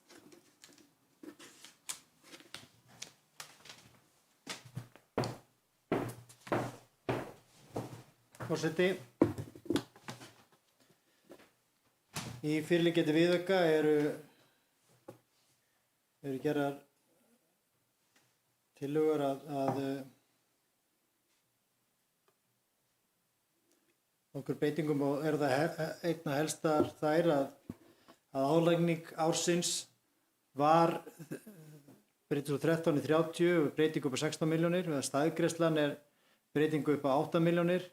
Útgjaldajöfnunarframlag eru 13 milljónir, tekjujöfnunarframlag breytingum upp á 6 milljónir, laun í grunnskóla 2 milljónir, styrkveitingar í samræmi við afgreiðslu fyrir dagskrárliða þessa fundar 750 milljónir, laun í íþróttamiðstöð hækka, það er að segja álagning ársins staðgreiðsla útgjaldajöfnunarframlag og tekjujöfnunarframlag er þá hækkun á tekjum sveitarfélagsins, en þá þessi liðir sem ég nefndi þá síðar, laun, styrkveitingar, laun í grunnskóla, styrkveitingar og laun í íþróttamiðstöð er þá hækkun á útgjöldum. Önnur sérfræðiþjónusta eins og hefur komið fram fyrir hérna á fundunum hækkun 4 milljónir og síðan er verið að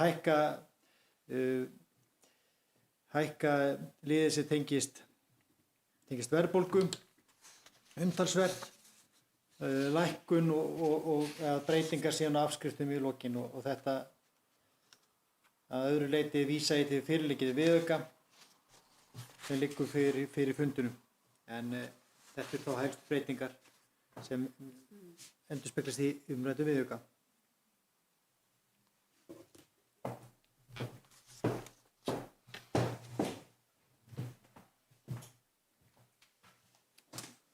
Orðið er laust.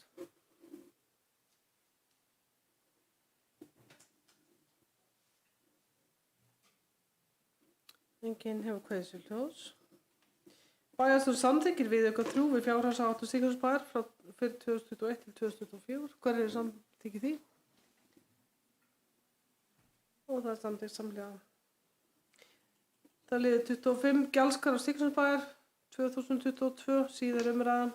Lagðar eru hér fram gjaldskrár Stykkishólmsbæjar fyrir 2022 eins og þær voru samþykktar á 403. fundi bæjarstjórnar, þar sem þeir voru að vísa til síðar umræðu í bæjarstjórn. Gjaldskráir taka mið af fyrirliggjandi forsendum og markmiðum við gerð fjárhagsáætlunar sem samþykkt var á 402. fundi bæjarstjórnar. Þá eru lagðar fram umsagnir fastanefnda gjaldskrár Stykkishólmsbæjar.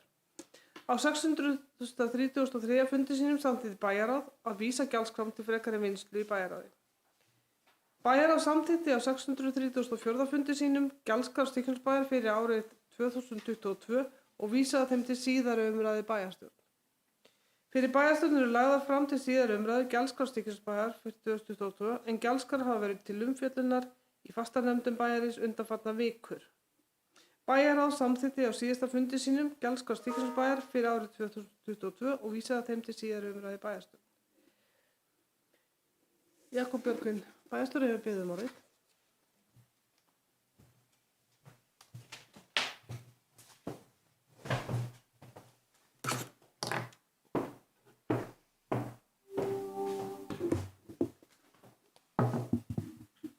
forseti.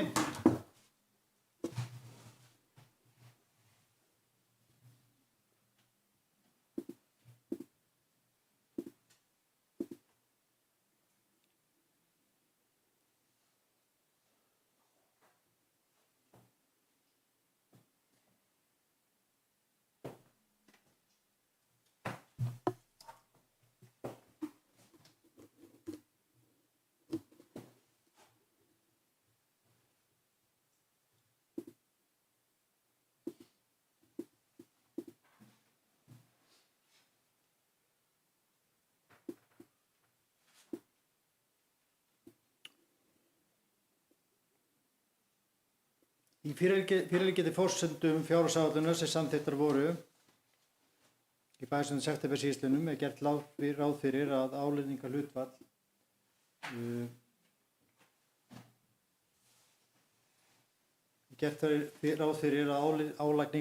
útsvars verði 14,52%. Þannig er lagt til að útsvar verði 14,52% á árinu 2022 hjá Stykkishólmsbæ, en það er sama útsvarsprósenta og var árin 2020 til 2000 og 2022. Þá var í forsendum fjárhagsáætlunar í september samþykkt að hækka almenna gjaldskrár almennt 4% en matvörur 5% á árinu 2022 í samræmi við þróun verðlags og afurðaverðs en 3% á hverju ári á tímabilinu 2023 til 2025. Og ef ég fer yfir helstu breytingar þá eru þær á álagningu íbúa. Þá eru þær þessar að álagningarstuðull fasteignaskatta á íbúðarhúsnæði lækkar á Stykkishólmsbæ á árinu 2022 úr 0,43% í 0,42% og þá lækkar álagningarprósenta á lóðarleigu íbúðarhúsnæðis úr 1,04% í 0,97% ásamt lækkun á álagningarprósentu horfræðisagjalds húseigna í A-flokki sem verður 0,17% og horfræðisagjald atvinnuhúsnæðis 0,20%. Þannig er komið til móts við íbúa til þess að tryggja að heildarfasteignagjöld hækki ekki óhóflega vegna hækkunar á fasteignamati. Það er sem sagt fasteignaskattar í A-flokki, lóðarleiga íbúðarhúsnæðis, lóðarleiga atvinnuhúsnæðis, holræsagjald íbúðarhúsnæðis og holræsagjald atvinnuhúsnæðis sem að lækkar þá prósentulega á milli ára. Nú að öðrum þáttum í gjaldskrám er lagt til hefðbundin lækkun á fasteignaskatti með við tekjur lagt til lækkun á fasteignaskatti 11 örorkulífeyrisþega með við tekjur skattframtali frá fyrri umræðu bæjarstjórn.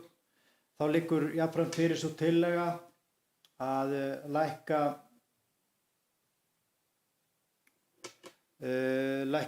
þá gjaldskrárhækkun í leikskólunum þannig að hún verður ekki 4% eins og aðrar gjaldskrárhækkanir heldur er hún 25% lægri, það er þá 3% hækkun til að koma til móts við foreldra í Stykkishólmi í samræmi með stefnu Stykkishólmsbæjar að skapa hér fjölskylduvænt umhverfi. Þá voru gerðar milli umræðna breytingar á gjaldskrá sundlaugarinnar en þær voru smávægilegar þar sem var að rúna af tölur með við þá 50 krónur þannig að það myndi lenda þá aldrei á nema það hálfu hundraði eða á hundraði. Til dæmis lækkaði aðgangsgjald barna úr þá 370 krónum í 350 sem og aðrar smávægilegar breytingar. En að öðru leyti þá vísa ég til fyrirliggjandi gjaldskrár sem að liggja fyrir fundunum og það þó liggur fyrir og liggja þá gjaldskrár hér fyrir til samþykktar í seinni umræðu í bæjarstjórn.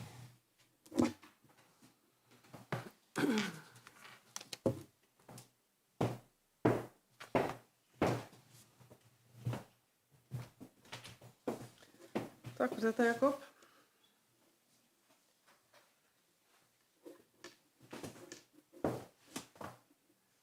Orðið er laust.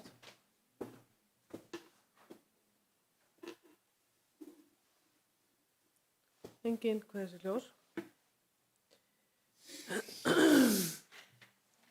Ég ber það hér upp tillögu að útsvar verði 14,52% á árinu 2022. Hver er sammála því? Samþykki því? Og það er samþykkt samhliða.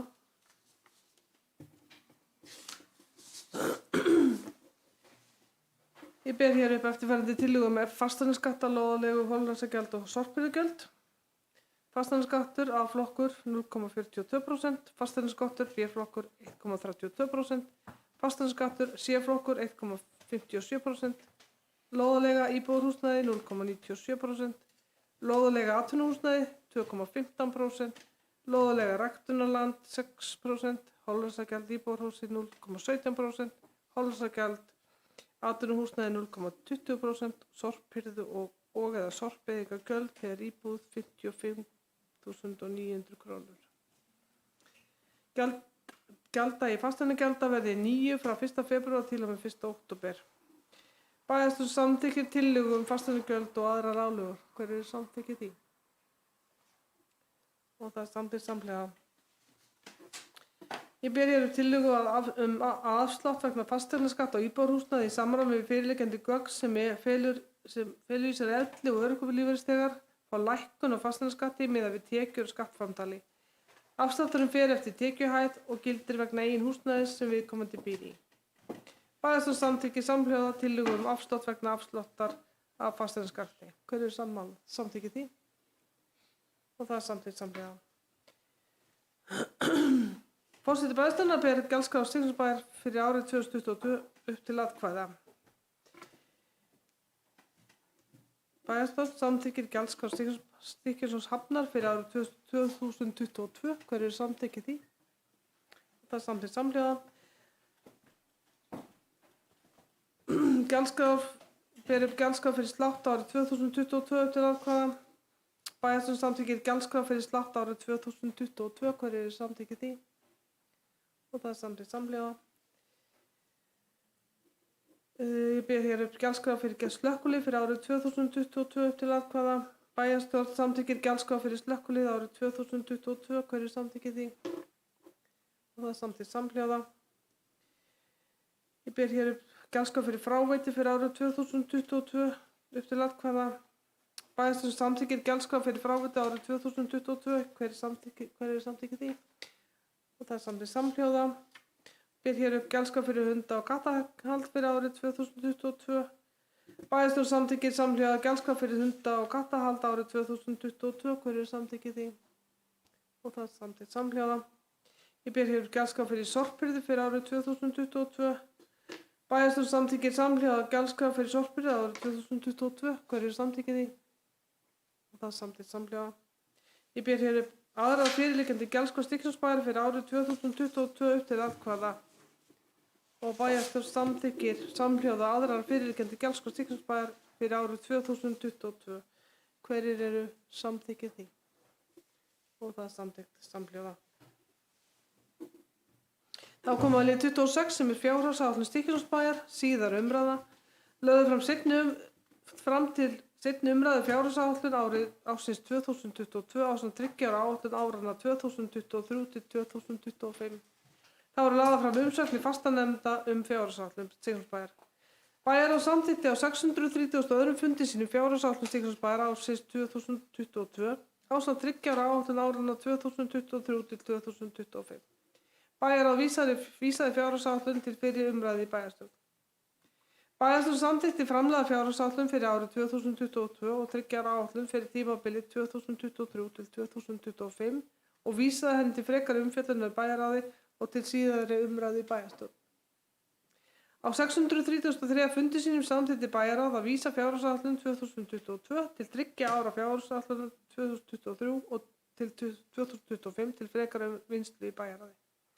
Bæjarráð samþykkti á 634. fundi sínum fjárhagsáætlun Stykkishólmsbæjar 2022 ásamt 3 ára fjárhagsáætlun 2023 til 2025 og vísaði henni til síðari umræðu í bæjarstjórn. Jakob Björgvin, bæjarstjóri, hefur beðið um orðið.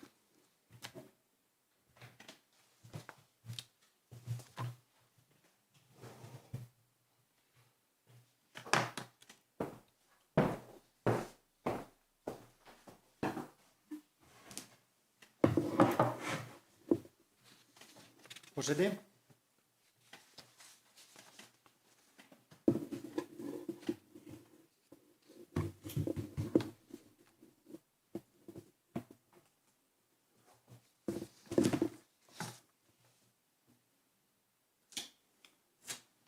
Fjárhagsáætlun Stykkishólmsbæjar fyrir árin 2022 er lögð hér fram til síðari umræðu í bæjarstjórn í samræmi við lög og reglur um bókhald, fjárhagsáætlanir, ársreikninga sveitarfélaga og fjármálareglur sveitarstjórnarlaga með hefð hér í Stykkishólmi.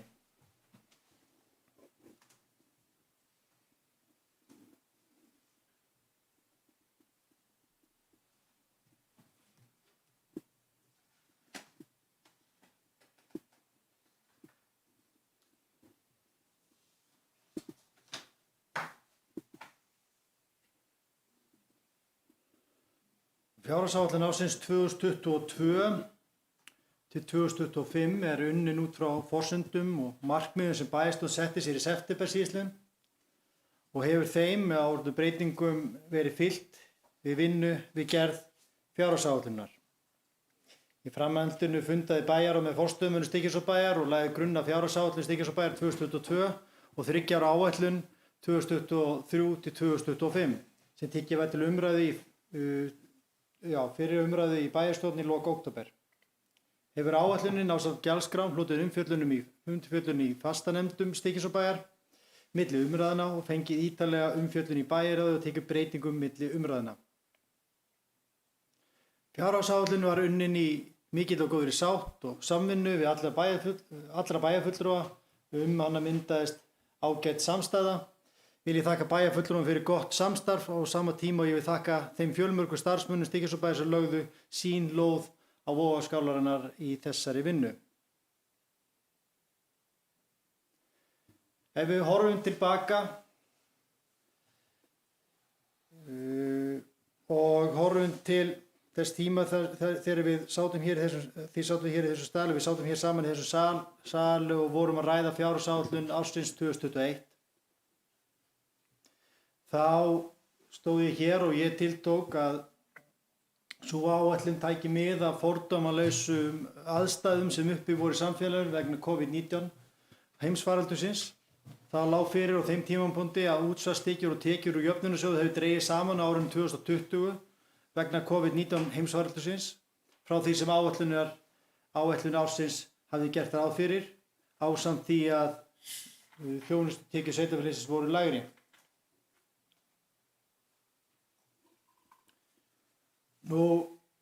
Áfram til upprifjunar þá var gert ráð fyrir því í þeirri áætlun að áfram yrði búist við tekjuskerðingu á árinu 2021 frá því sem fyrri áætlanir gerðu ráð fyrir, meðal annars vegna skerta framlaga úr jöfnunarsjóði sveitarfélaga og ýmissa annarra tekna. Þannig var gert ráð fyrir að áhrif af faraldursins myndi gæta áfram í einhver tíma. Var því fjárhagsáætlun Stykkishólmsbæjar á síðasta ári tekið mið af þessari stöðu og gert ráð fyrir varfærinni nálgun í tekjuáætlun bæjarins það ár ásamt árunum 2022 til 2024 bæði hvað varðar skatttekjur og þjónustutekjur. Í þeirri fjárhagsáætlun lá fyrir það verkefni á árinu 2021 að vinna því að nýta það svigrúm sem til staðar var sem best til að minnka sem mest langvinna skaða vegna þeirra óvæntu og skyndilegu aðstæðna sem COVID-19 heimsfaraldurinn hafði fyrir efnahagslíf og búskap hins opinbera, fari vel valdar og arðbærar fjárfestingar og skapa svigrúm til eflingar samfélagsins á svæðinu. Ákvað bæjarstjórnin að mæta þeirri stöðu sem myndast hafði á vinnumarkaði með því að horfa til mannáls frekari framkvæmda við val á fjárfestingum og þannig svaraði ákalli ríkisstjórnar og atvinnulífs. Í því sambandi var horft jafnframt til vinnu átaksins Allir vinna í fjárfestingum sveitarfélagsins sem felur í sér heimild til endurgreiðslu virðisaukaskatts af aðkeyptri vinnu. Og vil ég nefna í því sambandi uppbyggingu hjúkrunarheimilisins og stækkun leikskólans í Stykkishólmi. Nú það óhætt að segja að við erum enn í dag, þó bjartara sé yfir, að horfa til þess, líkt og við gerðum í fyrra, að við séum að vinda ofan af þeim neikvæðu áhrifum sem að árið 2020 og hluta til 2021 hafði í för með sér og það verið gert á næstu árum, þannig að við séum á svipuðum stað rekstrarlega árið 2024 og við vorum árið 2019. Nú, og eru það í samræmi við það sem að við stefndum að í fyrra.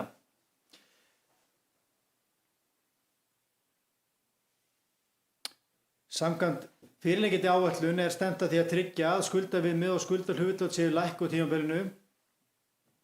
Þá er jafnframt stefnt að því að búa jafnt og þétt í framlegð til þess að taka ekki lán fyrir öllum fjárfestingum. Það er að segja með fjárfestingum sem ekki hækka skuldahlutfallið. Það þýðir að skuldahlutfall mun dragast niður. Það er það sem við viljum sjá í langtíma áætlunum. Verið að stefna í einhver átt og stefnan er skýr. Í fyrirliggjandi áætlun er ekki gengist undir skuldbindingar sem raskar forsendum í rekstri og afkomu til lengri tíma og það er gert þrátt fyrir að Alþingi hafi samþykkt vorið 2020 að taka tímabundið úr sambandi reglur fjármálastjórn sveitarfélaga, bæði skuldaviðmið og jafnvægisviðmið eða jafnvægisregluna. Við verðum langt innan þeirra marka á árunum 2022 til 2025 samkvæmt fyrirliggjandi áætlun.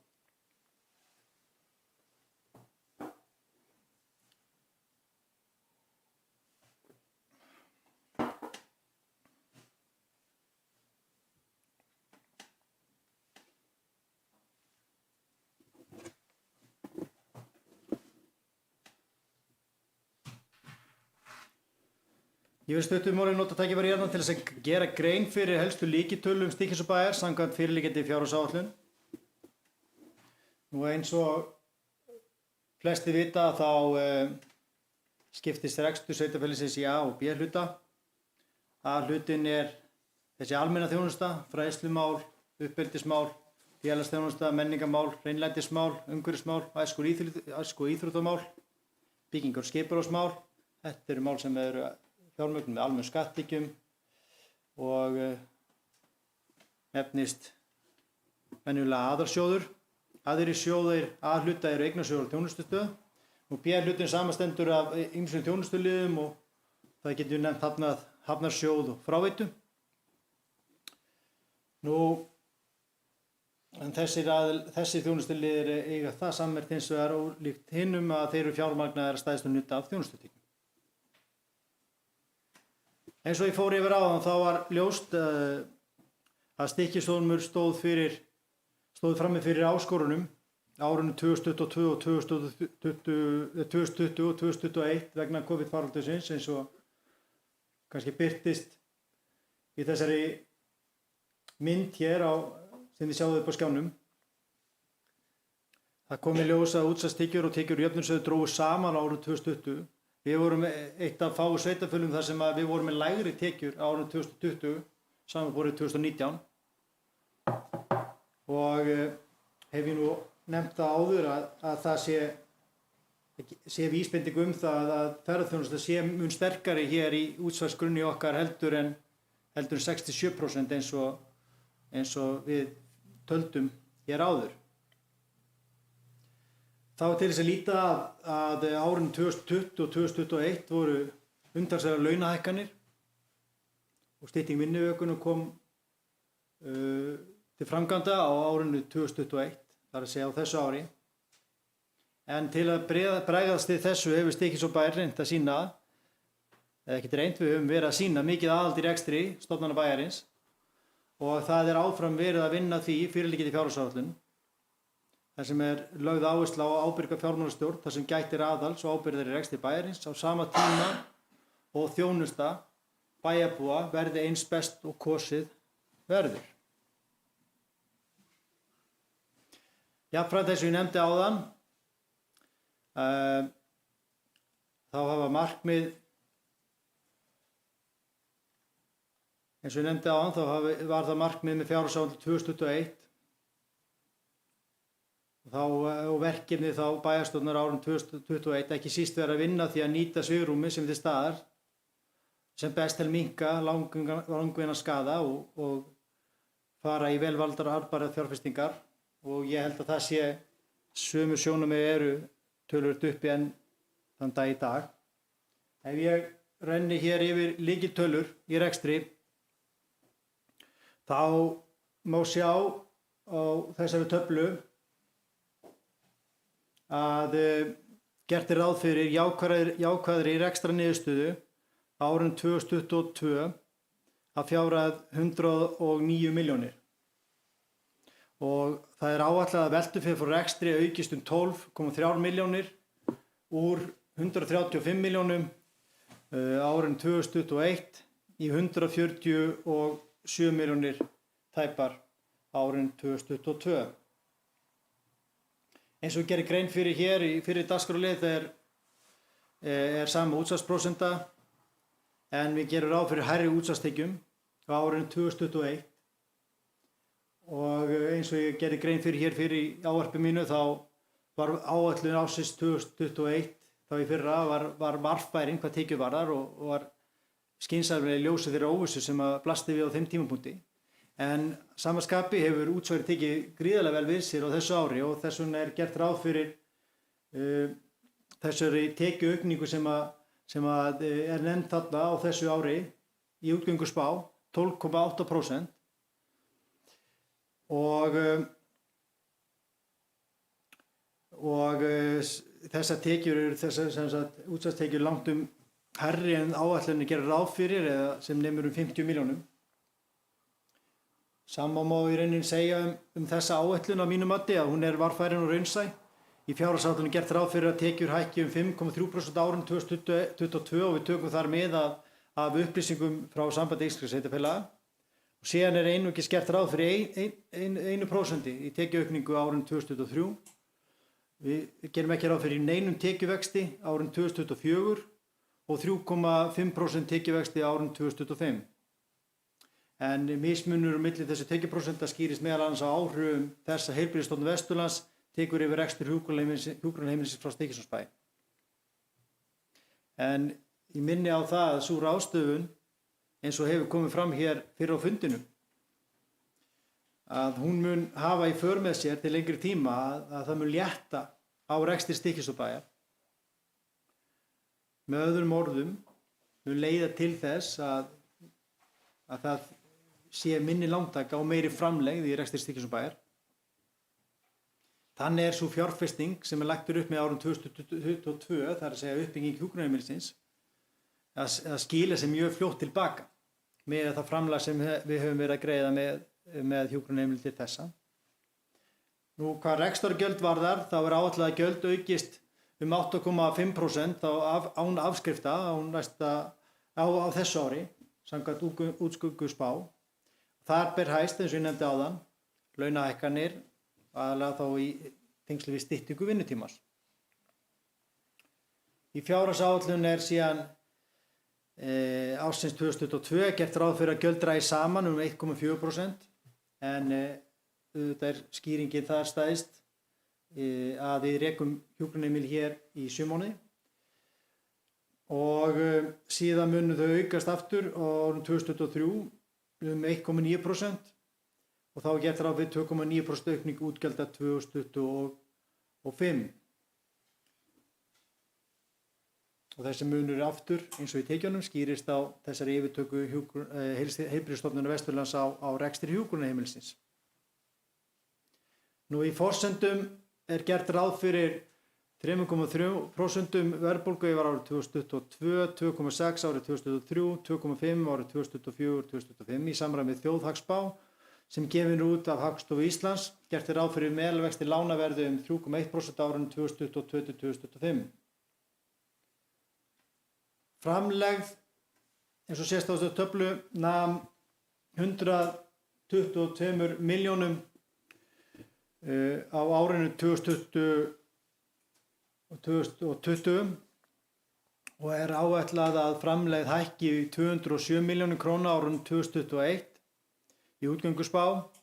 Áætlanir gera ráð fyrir því að framlegð aukist á tímabilinu og nemi 291 milljón króna í árslok 2025.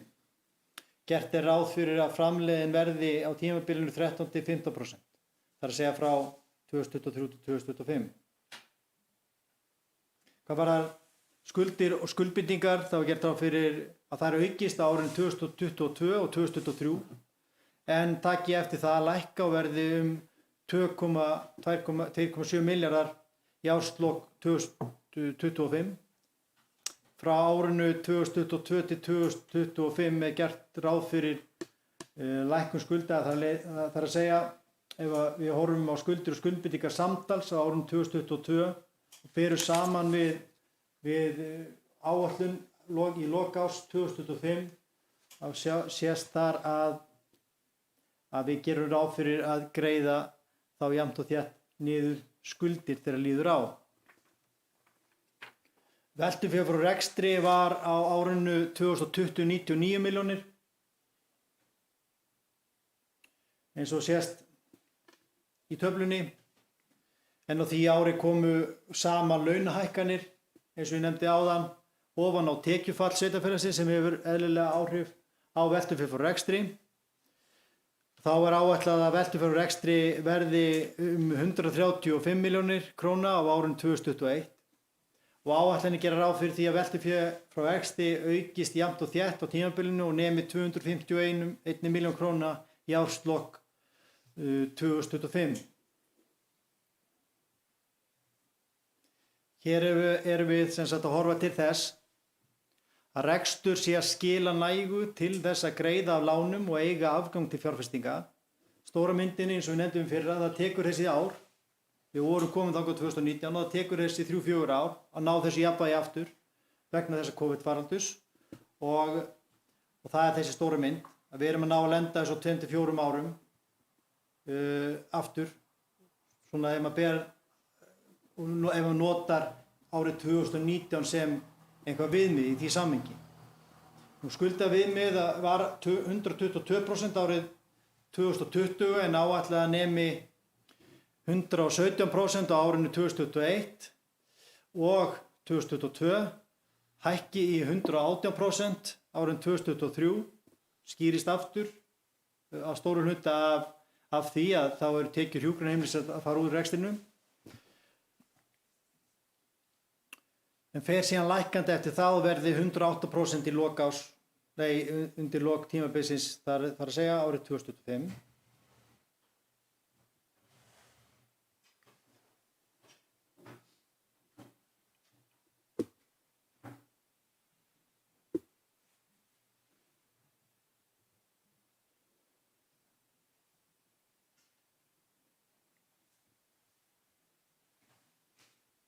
Hér má sjá á þessari glæru markmið með fjárhagsáætlun 2022. Það er fyrsta lagi að tryggja jafnvægi í rekstri og þið sjáuð á töflunni hér til hægri númera hver og eitt markmið fyrir sig. Þannig að þið getur fundið það í töflunni og í fyrsta lið er vísað til rekstrarniðurstöðu ársins sem ég fór yfir áðan. Útgönguspá í ár árið 2021 gerir ráð fyrir 59 milljón krónum neikvæðri rekstrarniðurstöðu og þá jákvæðri rekstrarniðurstöðu á árið 2022 109 milljónir. En markmið með fjárhagsáætlun er að tryggja árinu 2022-2025 er að tryggja jafnvægi í rekstri á tímabilinu. Það er að heildarútgjöld til rekstrar vegna A og B hluta séu á hverju 3 ára tímabili, ekki hærri en sem nemur sameiginlegum reglum tekjum, þarna er líka þá ég verið að horfa til jafnvægisreglunar. Og þarna sést að við erum að reyna að tryggja þá strax jafnvægi rekstri strax á næsta ári, samkvæmt áætlunum. En auðvitað skýrist það líka meðal annars sölu fasta fjármuna á árinu 2022 eins og ég mun gera grein fyrir síðar. Nú liður 2 að framlega hlutfall verði sem næst 16% og við gerum ráð fyrir því að við náum því á næsta ári að vera með 16% framlega hlutfall og það sést hér frekar neðarlega í þessu töflu hvernig framleiðið mun þróast. Nú liður númer 3 að veltufjár hlutfall nálgist 0,6 sem fyrst. Það eru 0,5 þarna á árið 2022 og síðan verður það 0,6. En eins og ég hef oft farið yfir á þessu vettvangi þá er auðvitað að hafa áhrif á þessa kennitölu en þrátt fyrir það er ágætt að hafa hann svona til hliðsjónar. Handbært fé í árslok 2022 verði sem næst 90 til 100 milljónum og það haldið síðan út tímabilið. Þetta er þá markmið númer 4 þarna upp á þessari glæru. Nú að rekstur skili nægum fjármunum til standandi afborgun langtímalána.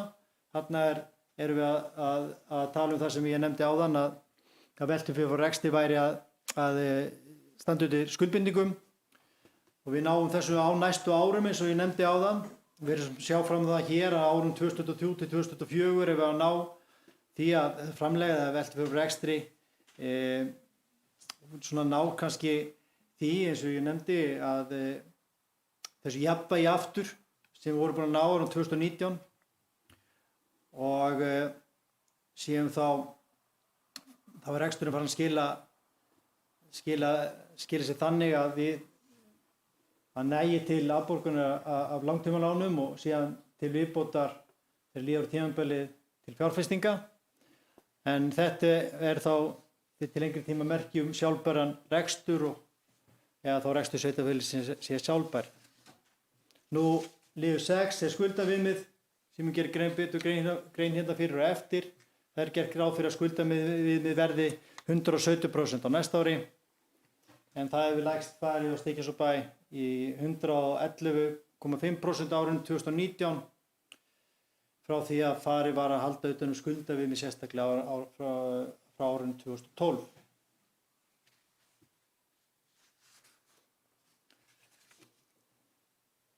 Ef við horfum til rekstrarjöfnuðar og skuldaviðmiða svona í samanburði,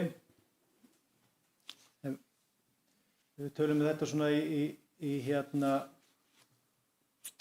jöfnum höndum, kannski byrjum við á því að nefna að sveitarstjórnarlögin gera kröfu það að rekstur fjárfestingar ástöðun eign og skulda sé þannig háttað hverjum tíma sveitarfélagi muni til framtíðar geta sinnt skyldubundnum verkefnum sínum. Við erum klárlega þar. Í lögum er skilgreind viðmið rekstrarjöfnuð, það er þessi jafnræðisregla sem ég nefndi áðan og hins vegar skuldaviðmið. Og hvað varðar jafnvægisregluna þá er tekið mið af samanlögðum heildarútgjöldum til rekstrar A og B hluta sé á hverjum 3 ára tímabili ekki hærri en sem nemur samanlögðum reglunum tekjum. Eins og sést á þessari mynd hérna vinstra megin þá er gert ráð fyrir neikvæðri aðkomu á árunum 2020 og 2021 sem veldur því að rekstrarjöfnuður á árunum 2021 og 2 reyndar á árunum 2022 líka verði neikvæður. Og þarna erum við í rauninni að éta upp tapið vegna COVID-faraldursins. Við gerum eins og ráð fyrir jákvæðri rekstrarniðurstöðu árin 2022 til 2025 þannig að rekstrarjöfnuður nær jafnvægi árin 2023 til 2025. En aftur minni ég á að jafnvægisreglan er ekki gildi sem stendur og ekki fram til ársins 2024 eða 5 ef ég man rétt. En við erum samt sem áður að horfa til þess sem sérstaks markmið að líta fram hjá því að hún sé ekki gildi og reyna að ná samt sem áður því markmiði. Nú, hvað skuldamiðum varðar þá þar verið að horfa til þess að heildarskuldir og skuldbindinga A og B hluta sé ekki hærri en sem nemur 150% af reglulegu tekjum að fráteknu þá sérstöku skuldbindingu þar Nú eins og sést á myndinni hérna hægra megin og þá var skuldaviðmið Stykkishólmsbæjar 122% árið 2020 og áætlað að það í útgönguspá verði 117% árið 2021 og síðan sama prósenta eins og ég hef nefnt áður hér á fundinum undir þessum dagskrárlið á næsta ári og fari 1% upp í 118 2023. Aftur, helsta skýringi þar er að við erum ekki með að fá tekjurnar frá hjúkrunarheimilinu og síðan í lok tímabilsins verði skuldaveið með 108%. Þá erum við í rauninni komin á aftur ef við berum saman 2019 og þá komum við á betri stað í samanburði við árið 2019.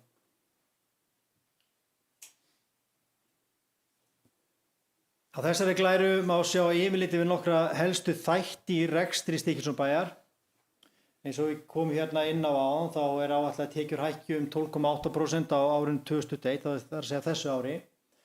Þetta má sjá á myndinni hérna vinstra megin til að glögga sig betur á þessu. Þarna má sjá að í fyrirliggjandi fjárhagsáætlun er gert ráð fyrir að tekjur hækki 5,3% eins og nefndi áðan og 1% 2023, ekki neinum vexti 2024 og 2025 er að 3,5%. Þarna má jafnframt sjá rekstrargjöld, stán afskrifta þar að segja, hækkum 8,5% árum 2021 samkvæmt útgönguspá og fjárhagsáætlunum er gert ráð fyrir samdrætti 2022 vegna hjúkrunarheimilisins aðallega og hækkum 1,9% 2023 og síðan er gert ráð fyrir 2,9% aukning á útgjöldum 2024 til 2025. Á myndinni hérna hægra megin má sjá yfirlit yfir framlegð á B-hluta. Á þessari mynd má sjá að framlegð nam 122 milljón króna árið 2020, hækkar í 207 milljón krónur á þessu ári, aðalega vegna aukningar í útsvari og styrkingar jöfnunarsjóðs eins og ég nefndi hér áðan. Áætlanir gera ráð fyrir að framlegð aukist á tímabilunum verði 291 milljón króna í árslok 2025 og aftur til upplýsinga þá má benda á að ástæðan fyrir því að framlegð er að dragast saman á árum 2024 og 2025 það skýrist aðalega enn og aftur af áhrifum færslu hjúkrunarheimilisins sem hefur töluverð áhrif svona í þessari fjárhagsáætlun. En það dettur alveg út á þessum árum. Svona til samanburðar aftur vorum við með veltum fyrir frá rekstri árið 2019 195 milljónir og vorum með 250 milljónir framlegð í rekstri árið 2019.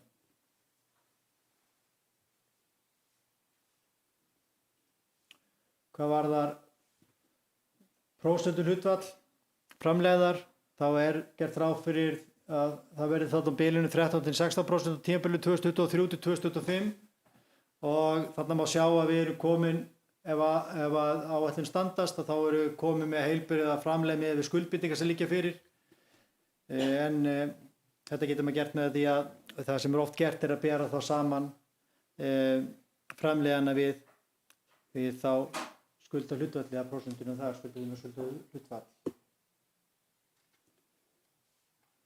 Ef ég geri stuttlega grein fyrir fjárfestingum að þá má sjá hér á myndinni vinstra megin þróun fjárfestingu og lántöku á næstu árum samkvæmt fyrirliggjandi fjárhagsáætlunum sem einnig árin 2020 og 2021. Fjárfestingaráætlun tímabilsins gerir ráð fyrir að heildarfjárfesting nemi 512,5 milljónir króna, lántaka nemi 660 milljónir króna, afborganir af langtímalánum nemi 844 milljónir króna. Það er að segja eins og ég nefndi áðan að á tímabilinu 2022-2025 er gert fyrir að greiða meira niður á lánum en gert er ráð fyrir að taka þá eftir að við erum búin í lántökunum 2022. Nú það er að segja 2023, 2024 og 2025.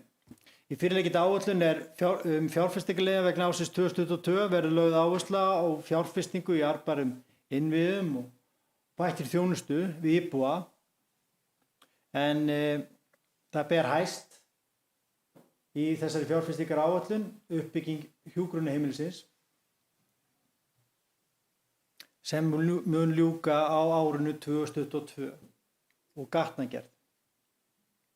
Í áætlunum er verið að reyna að lágmarka nýja lántökur á næstu 4 árum en gert er ráð fyrir 660 milljón krónum í lántökur á árunum en afborgunin sem sagði á hann 830–40–50. Nú í töflunni hérna hægra megin má sjá yfirlit yfir helstu fjárfestingar árana 2022–2025 og ef ég geri stuttlega grein fyrir helstu fjárfestingum og þá horfi ég bara á næsta ár. Þá vil ég fyrst nefna að hjúkrunarheimili verður klárað og lokið verður þó við flutning á hjúkrunarheimilu frá dvalarheimili Stykkishólms upp á Skólastíg niður á Austurgötu og eins og kom fram hér fyrir á fundinum í umræðum að þá mun Heilbrigðisstofnun Vesturlands sjá reksturinn frá og með 1. júní 2022. Þið sjáu þetta undir færslu sem er dvalarheimili. Hafist að vera handaði við gatnagerði í Víkurhverfi. Byrjað verður að undirbúningi að uppbyggingu félagslegra íbúða. Staðsetningin ekki ákveðin en verður að horfa á Víkurhverfi eða Leyni sem staðsetningar sem komið til greina. Samhliða uppbyggingu félagslega íbúða við Skúlagötu verða íbúði við Skúlagötu 9 seldar, annaðhvort húsnæði í heild sinni eða seld eftir því sem áformi vildu fram. Nú, það stendur einnig til að hefja undirbúning og endurbætur og fyrstu skref í uppbyggingu á Skólastíg 14.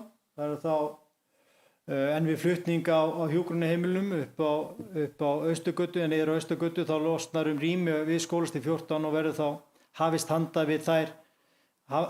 við umbreytingar á húsnæðinu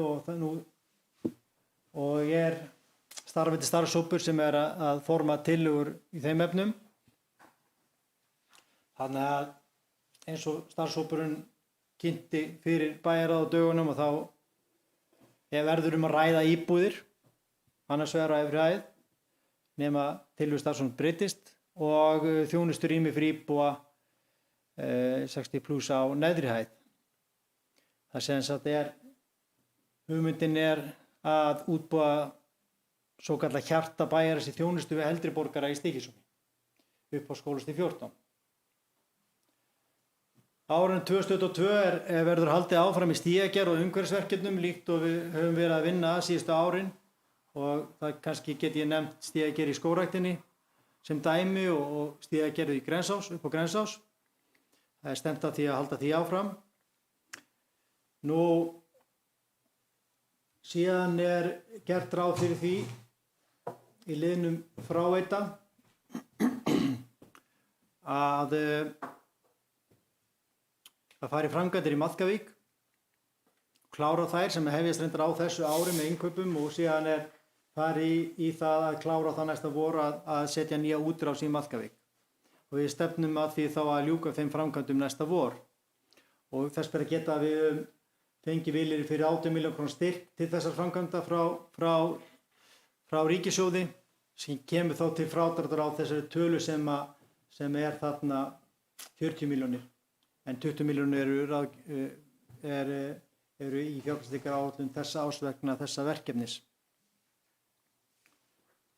Og önnur verkefni, ef við nefnum þau, lokið við byggingu nýrra deilda við leikskóla Stykkishólms. Þannig að leikskólinn verður kláraður núna í febrúar, sett verður gjaldtökutæki fyrir bílastæðið hafnarsvæðinu, höldum að voru að bæta aðstæður í íþróttamiðstöðinni, sett verður nýtt þak á tónlistarskólann, iðnaðarhurð í flugstöðinni, þannig að hægt sé að nýta flugstöðina betur undir geymslu og jafnvel fara í einhver endurbætur húsnæðinu samtíma, öryggismyndavélar, ráðhús, grunnskóli, tónlistarskóli, leikskóli og hafnarsvæði. Haldið áfram í einhverjum lagfæringum og götum og gangstéttum, aðalega þá hugsanlega einhverjum gangstéttum. Ef sigurum er fyrir því inn í gatnagerð. Nú, við munum halda áfram að leddvæðingu ljósastaura í Stykkishólmi, en eins og bæjarfulltrúar þekkja og íbúar jafnframt líka þá tók Stykkishólmsbær við ljósastaurum á Rarik á árinu 2019 og við byrjuðum strax á því að skipta út og leddvæða þessa ljósastjóra. Þessu verður haldið áfram á árinu 2022 og þetta hefur strax skilað sér í minni rekstrarútgjöldum, þar að segja sparast rekstrarkostnaður í götulýsingu í Stykkishólmi. Nú haldið við áfram í uppbyggingu í Súgandasey en þarna getur ráð fyrir 25 milljón krónum í það uppbyggingu en þá kannski sérstaklega vil ég vekja athygli á því eins og í fráveitunni að sá styrkur sem að Stykkishólmsbær fékk frá ríkinu til uppbyggingar þar sem að hljóður upp á 25 milljónir kemur þar á móti, þannig að ef áætlanir ganga eftir að þá kemur í rauninni ekki til útgjalda hjá Stykkishólmsbæ vegna þessa verkefnis á næsta ári. Heldur lendur það inn í þessu viðauka sem við vorum með áðan meðal annars í deiliskipulagsvinnu vegna Súgandaseyjar. Gerir ég ráð fyrir.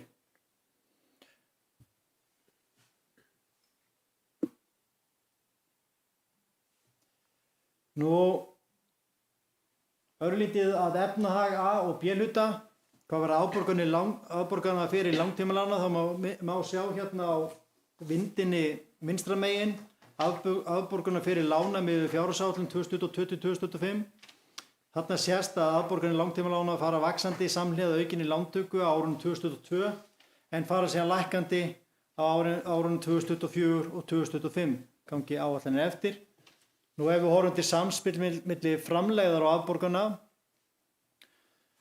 þá áætlar afborganir langtímalána 845 milljónir samkvæmt fjárhagsáætlun eins og ég nefndi áðan og áætlanir gerir ráð fyrir að framlegð nemi 1218 milljón króna á sama tíma, mismunurinn þessar 373 milljónir, 1,2 milljarði.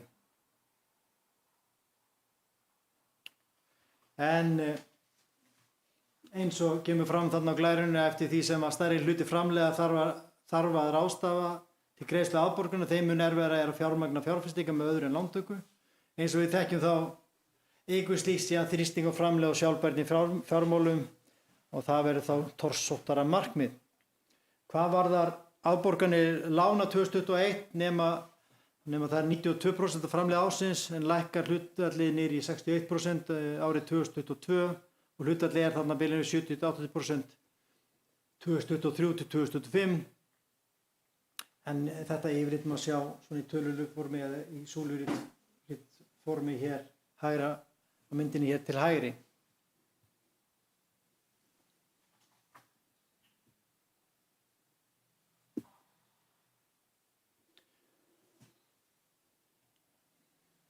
Hér á þessari glæru má sjá þróun á skuldahlutfalli Stykkishólmsbæjar frá árinu 2006 annars vegar og þróun skuldaviðmiðs frá árinu 2012 en þá kom skuldaviðmið fyrst inn í reikningsskilin en þessi grænu kassar eru eins og reyndar nefnt hér á glærunni eru að vekja athygli á ákveðnum breytingum sem urðu á skuldaviðmið á þessum árum. En eins og við tölum áðan og við fjárhagsáætlun gert ráð fyrir skuldir og skuldbindingar hækki á árin 2022 og 2023 en farið síðan lækkandi og verði 2,8 milljarðar í árslok 2025. Ef við horfum á þá efri myndina þá má sjá að þróun á skuldahlutfalli Stykkishólmsbæjar frá árinu 2006 og alveg fram til þá 2025 það er tekið með þá fyrirliggjandi fjárhagsáætlun.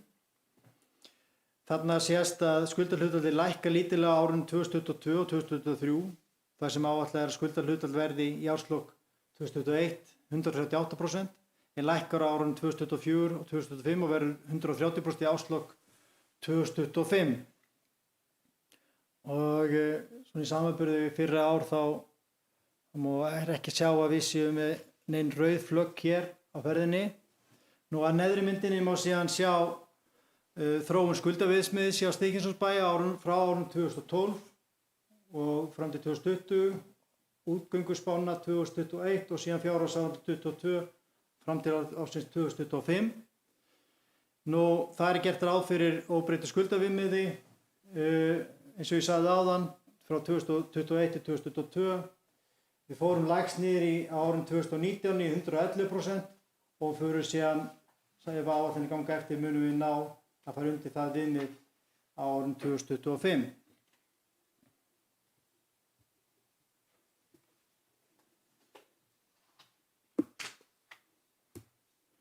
Nú að lokum má á myndinni hér til hliðar sjá yfirliti við rekstrar niðurstöðu A og B hluta árin 2006 til 2020,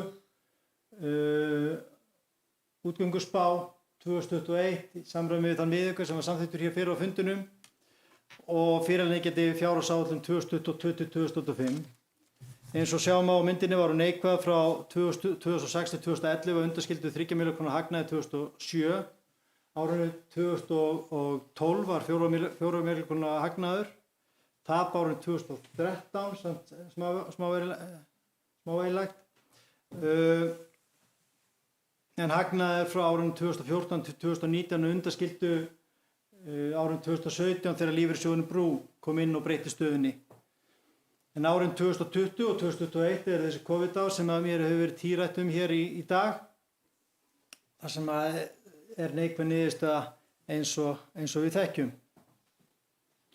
Nú, útgönguspá gerir ráð fyrir neikvæðri niðurstöðu upp á 59 milljónum krónum. En svona til samhengisins vegna og til upplýsinga, þá er fyrst að þetta draga það fram hér að árlega afskriftir hjá sveitarfélaginu bara á síðustu 3 árum hafa hækkað 15 milljónir vegna fjárfestinga, sem að 15 milljónum krónum hærri í dag en það voru 2018. Síðan er kannski ef maður horfir aftur árið 2021 þá er hægt að horfa á eina breytu. Það er hækkun á verðbólgu og afskriftum sem ég efast ekki að Lárus Ásmar Hannesson bæjarfulltrúi mun koma inn á eftir. En bara svona til upplýsingar þá erum við að gera samkvæmt þessu viðauka og samkvæmt útgönguspá erum við að tala 73 milljóna króna sveiflu vegna verðbólgu og afskrifta á árinu. Það er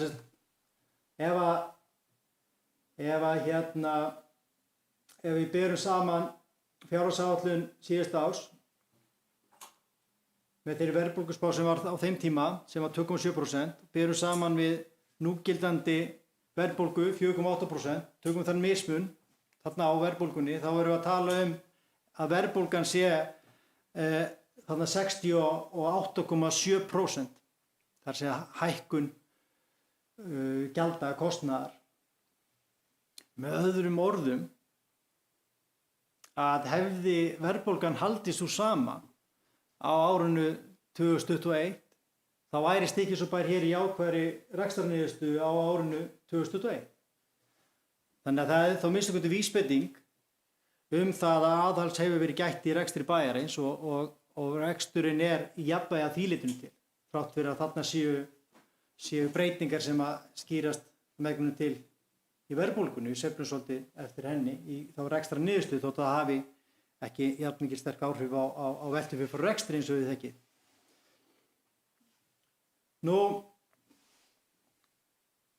svona til að draga þetta saman, ef við horfum á fyrirliggjandi fjárhagsáætlunum, þá er hún raunhæf, hún er ábyrg. Það er gert ráð fyrir að rekstrarniðurstaða verði jákvæð 2022 til 2025, gangi áætlunin eftir. En á árunum 2022 og 2023 er einnig að ræða sölu og fastafjármunum sem hjálpar þeirri viðspyrnu í rekstri sem að þarna er að endurspeglast og ég hef farið hérna yfir í mínu ávarpi. En forseti og ágætu bæjarfulltrúar, að endingu ætla ég að gera grein fyrir helstu lykiltölum fjárhagsáætlunar Stykkishólmsbæjar eins og það koma fram í bókun fundarins og mun gera það gróflega.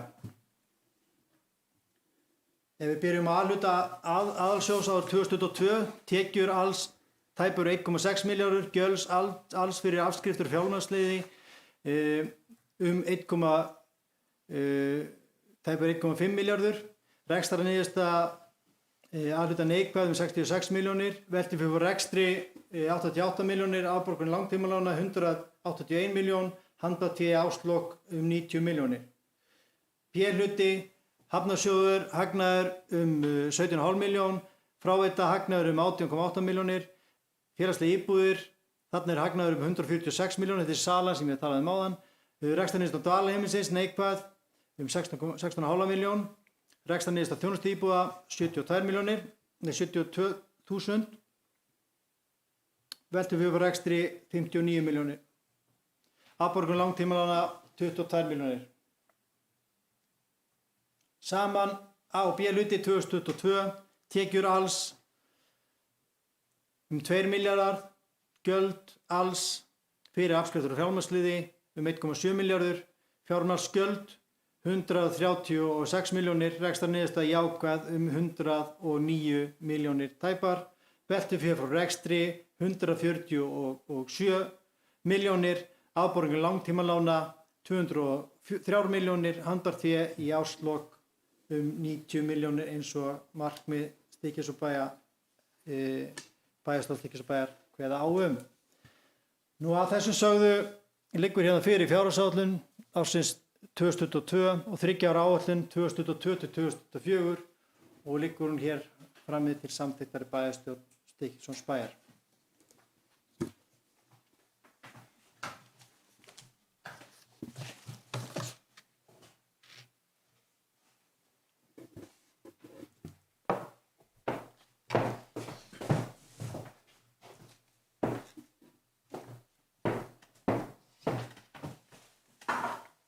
Já, ég þakka Jakobi Björgvin bæjarstjóra fyrir góðar útskýringar og góða yfirferð yfir fjárhagsáætlun Stykkis- og bæjar 2022 og 3 ára fjárhagsáætlun 2023 til 2025.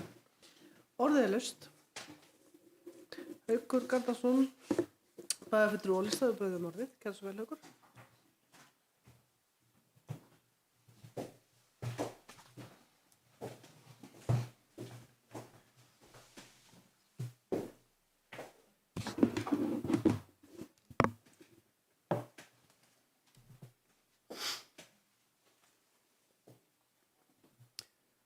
Forseti. Ég vil þakka bæjarstjóra fyrir yfirferð á fjárhagsáætlun. Og ef einhver er að horfa þá ætla ég að votta það sofnaði enginn af bæjarfulltrúum hérna. Einnig vil ég þakka bæjarfulltrúum fyrir vinnu sína í áætlunargerðinni. Það sofnaði heldur enginn þar. En það er alveg klárt að það eru tækifæri framundan sem að bæjarstjórn hefur tæpt á undanfærið og það er að fara yfir og ræða betur. Það er að meðal náttúrulega efling atvinnulífs, sameiningar sveitarfélaga, sala eigna, uppbygging á innviðum. Það er svo margt enn óljóst og þarna sem er umræðu hvað það varðar. Við höfum brugðist við COVID síðustu 2 ár með að bæta í fjárfestingar og almennt séð er horft til þess að ríki og sveitarfélög, hið opinbera, reyna að auka fjárfestingar í kreppu, draga saman saklinn þegar vel árar. Og svo spurning hvar stöndum við núna? Erum við ennþá í kreppu eða er ástandið orðið betra? Ég meta svo að við sem að koma á kreppun og það kannski komið tími fyrir hófstilltari fjárfestingar og jafna meiri yfir næsta árin. Og annars næsta ári þá er að byrja nýtt kjörtímabil. Það er að taka fram að þessi áætlun, þetta er metnaðarfull áætlun og framkvæmdaáætlun er það líka. Mikið af framkvæmdi fyrstu 2 árin en mun minna eftir það. Ég hefði persónulega viljað jafna þetta meira út á áætlunartímabilinu og tel að mikið lántakar setja náttúrulega aukna spennu á framleið og veltufé því fyrir afborgun og lána. Við höfum gegnum árið þurft að taka lán fyrir hluta á afborgunum okkar og á langtímalánum og stundum fyrir verulega hlut þeirra. Þetta er náttúrulega eitthvað sem þurfum að komast út úr. Og svona spurning að því það er nýtt kjörtímabil fyrir hann hvort þið frekar láta nægja bara að klára þau verkefni sem við vorum í og eitthvað svona lítið með og láta nýja bæjarstjórn taka ákvörðun framhaldið. En það er svo sem ekki nýtt þegar við tókum við. Hjá okkur þá var mikið í gangi og það ár var röglega stærsta lántökuár sem hefur verið í langan tíma og ekki eitthvað sem við ákveðum. En ég myndi að skjóta hérna inn bara bókun og að lesa hana upp. Undirrituð eru sammála mörgum þeirra verkefna sem lögðu til grundvallar fjárhagsáætlun 2022 til 2025 og telja að æskilegt væri að leysa þau sem fyrst. Í áætluninni er þó að finna nokkuð verkefni sem enn á eftir að þarf að greina útfæra og ræða í bæjarráði og bæjarstjórn áður en ákvörðun er tekin framkvæmdir. Húsnæðismál grunn- og tónlistarskóla skipa ekki stóran sess í fyrirliggjandi áætlun. Draga má það ályktun að efling atvinnulífs og stækkun leikskóla muni leiða til fjölgunar barna í grunn- og tónlistarskóla sem nú þegar glíma við aðstöðuskort. Undirrituð telja brýnt að forgangsraða fjármálum bæjarins þannig að ráð sé gert fyrir því að á næstu árum verði fjármagni veitt í að leysa húsnæðisvanda skólana.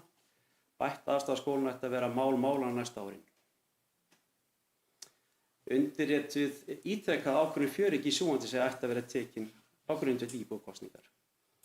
Enn fremur telja undirrituð að forgangsraða ætti verkefni í Súgandissi þannig að áhersla sé lögð á stíga og öryggismál áður en fjármagni nýtt í aðra framkvæmdir.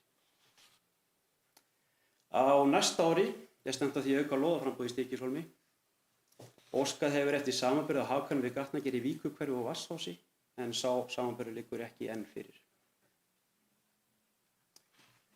Auknar tekjur eru áætlaðar á næstu 2 árum, annars vegar á 300 milljónir vegna sölu eigna og hins vegar tekjur vegna gatnagerðargjalda. Enn er óljóst hvort eða hvenær að sölu eigna geti orðið, auk þess sem óvíst er hvort spá gatnagerðargjöld rætist. Það þarf að liggja skýrt fyrir frá hvaða framkvæmdir verið fallið skili áætlaðar tekjur sér ekki til bæjarins. Lántökur á næsta ári áætlað 295 milljónir króna. Nú er það töluverð viðbót við ríflega lántöku síðustu ára og að því er virðist 120 milljónum umfram fjárfestingarþörf. Undirrituð gera ráð fyrir að umfram lántöku sé að mestu ætlað til afborgunar langtímalána sem áætlað 203 milljónir árið 2022. Ekki liggur fyrir hvernig lántökum verið háttað og hvað áhrif þær hafa á afborgunar lána næsta ára. En einnig þurfa að liggja fyrir afskriftir næsta ára með fyrirliggjandi fjárfestingar. Hækkun langtímalána frá upphafi árs 2018 til loka 2020 verður 350 milljónir. Endurskoðandi bæjarins hefur á undanförnum árum brýnt fyrir bæjarstjórn að tryggja að veltufé frá rekstri standi undir afborgunar lána og helst hluta framkvæmda. Undanfarið hefur 4 ára áætlun oftast náð því marki á síðasta ári áætlunar. Á hverju ári hefur þó verið aukið fjárfestingar næsta árs og markmiðum sjálfbæran rekstur fært aftur 1 ár. Og það er einmitt staðan núna. Vonandi ber bæjarstjórn gefi til þess að fylgja þessum áætlunum eftir. Undir þetta ritar okkar Stykkishólmur, Haukur Garðarsson og Erla Friðriksdóttir. Og ég verð nú bara að segja að mér líður ekki alveg jafnvel með áætlun næsta árs eins og undanfarna ára. Svo eftir lögðs áætlun er heldur framþung. Það er að segja að það eru mikla fjárfestingar fyrstu 2 árum en lítið á seinni. Ég tel að dreifa þeim betur yfir tímabilið. Stóra verkefni er að halda upp ákveðnu fjárfestingarstigi en lækka lántökuna og ná sjálfbærni í rekstri. Það er að segja að veltu fyrir dugi að minnsta kosti fyrir afborgunum og góðum hluta fjárfestinga. Ég með því sitja hjá við afgreiðslu fjárhagsáætlunar. Takk fyrir.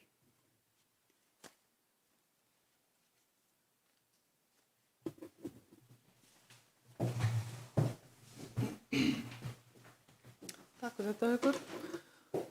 Jakob Björgvin hefur beðið orðið. Hversu var Jakob?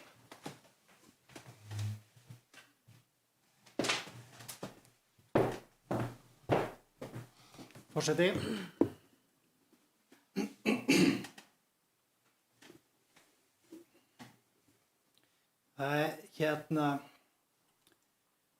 Liggur fyrir þá þessi bókun frá Ólista sem Haukur Garðarsson gerði grein fyrir.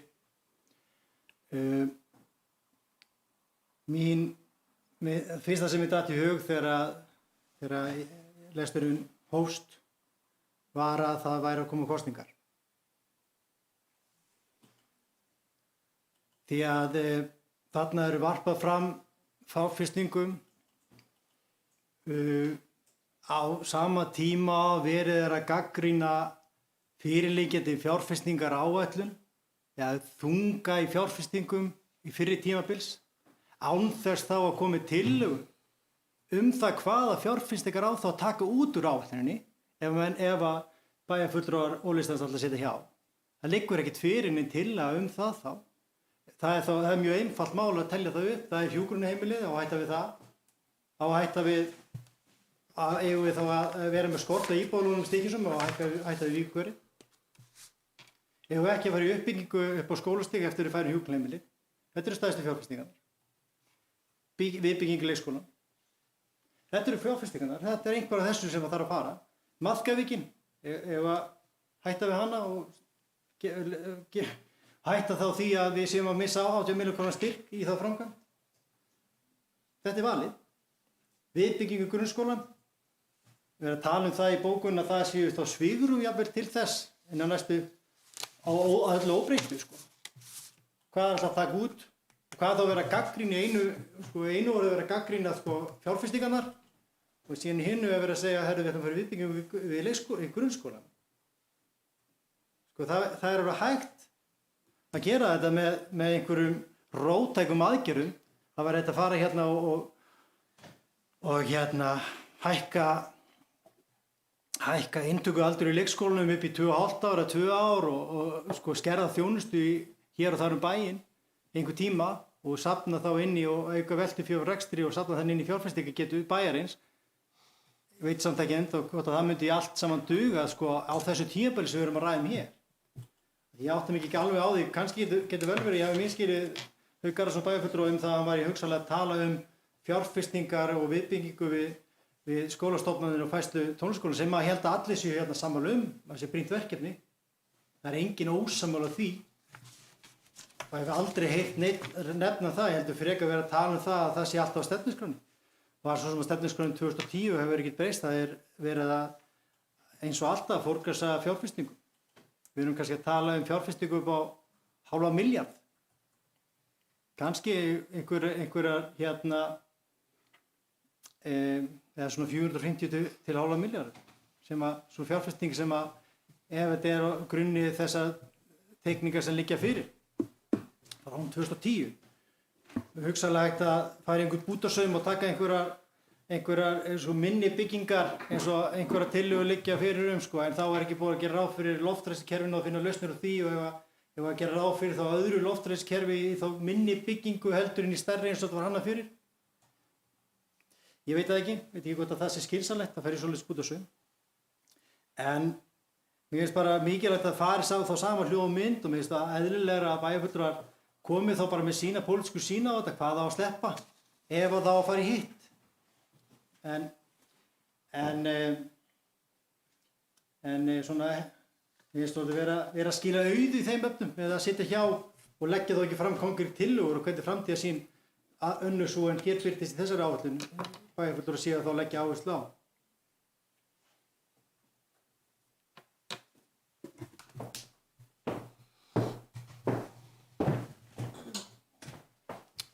Takk fyrir þetta, Jakob Björgvin. Orðið er laust. Haukur Garðarsson, bæjarfulltrúi og listaði biðjum orðið. Gjörðu svo vel, Haukur.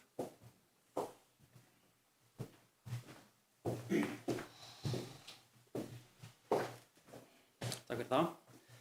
Það kom skýrt fram að við teljum það framkvæmd sem þarna eru mikilvægar. Það eru allar mikilvægar.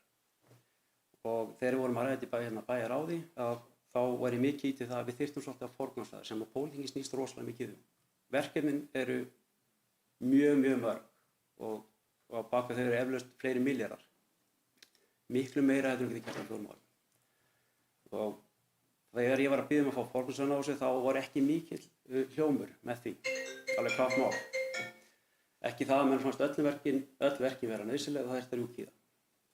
Mitt mat er það að það hefði verið betra að setja þetta í einhverja röð og skoða. Mér finnst síðustu 2 árin vera svolítið veik í fjárfestingu hjá okkur. Ég hefði viljað dreifa þess meira að halda jafnari atvinnustig, skulle ég segja, og láta þau falla betur í það sem er að gerast í bænum.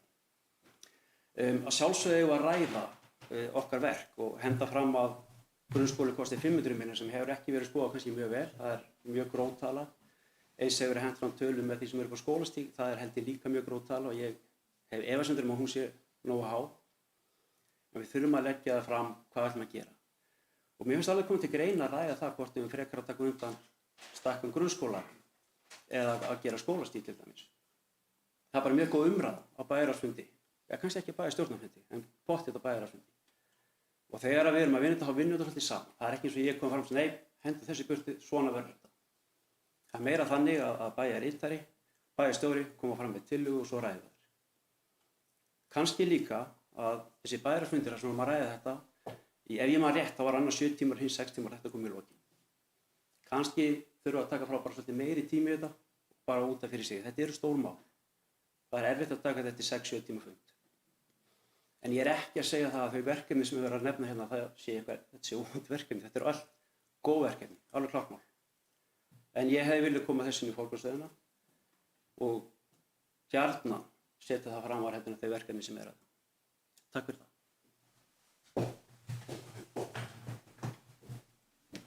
Takk fyrir það ykkur. Orðið er laust. Lárus Ásmar, bæjarfulltrúi L-lista, við biðjum orðið.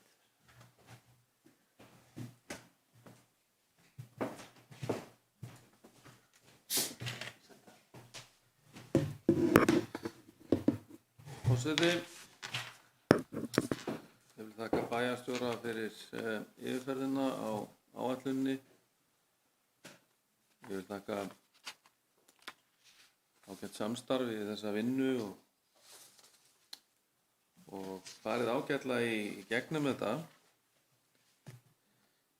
Það sem að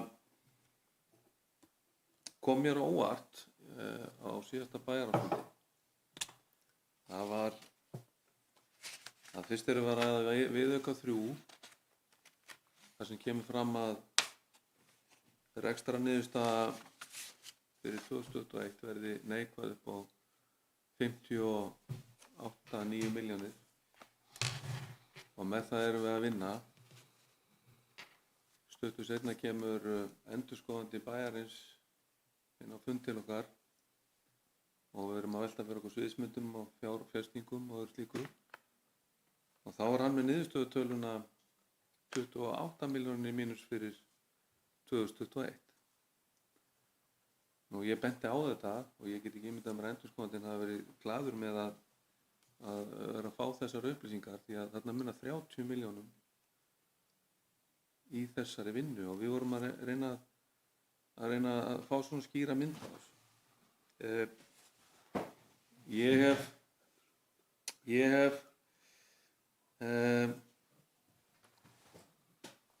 tekið þátt í að samþykkja áætlanir undanfarin ár og það er COVID-ár vissulega eins og komið það fram og við höfum spýtt í lófana og verið sammála að gera það. En ég vil benda á það, þrátt fyrir gríðarlega tekjuaukningu umfram áætlanir fyrir 2021. Að þá var í upphafi gert ráð fyrir að niðurstaðan yrði mínus 5 milljónir en núna er gert ráð fyrir að það verði tæplega mínus 60 milljónir. Það voru mínus 75 milljónir 2020. Þannig að við erum komið með 130 milljónir í mínus, 135 milljónir eða eitthvað líkt.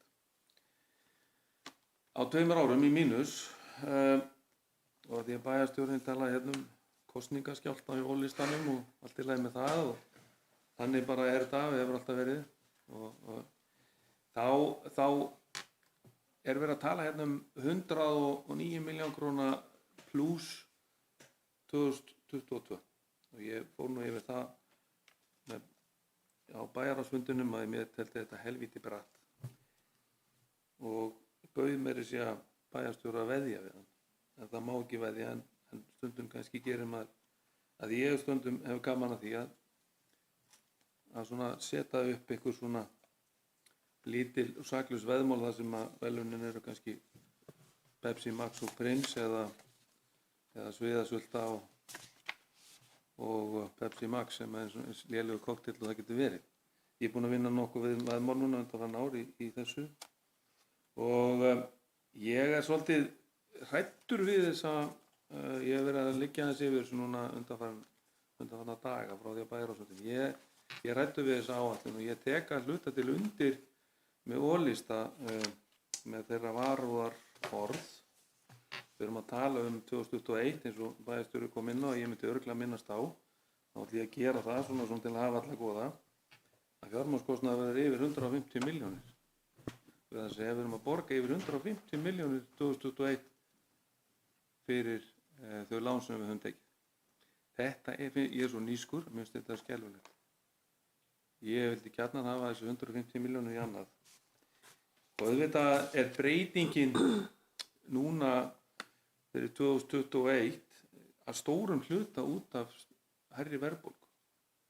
En það er einmitt málið. Við erum svo varnarlaus gagnvart breytingum á verðbólgu þegar við erum svona skuldsett. Og það er bara á hreinu að næsta kjörtímabil munu þeir sem hér sitja þurfa að taka verulega á í rekstri bæjarins. að mun þurfa að fara í bara átak eins og sveitarfélög hafa gert, Borgarbyggð, byggjum brúköllur að náðu góðum árangri, Suðurnesin og fleiri. Við erum líka að horfa fram á það að þessu á síðustu mánuði var lokaði fyrirtæki með 35 manns í vinnu.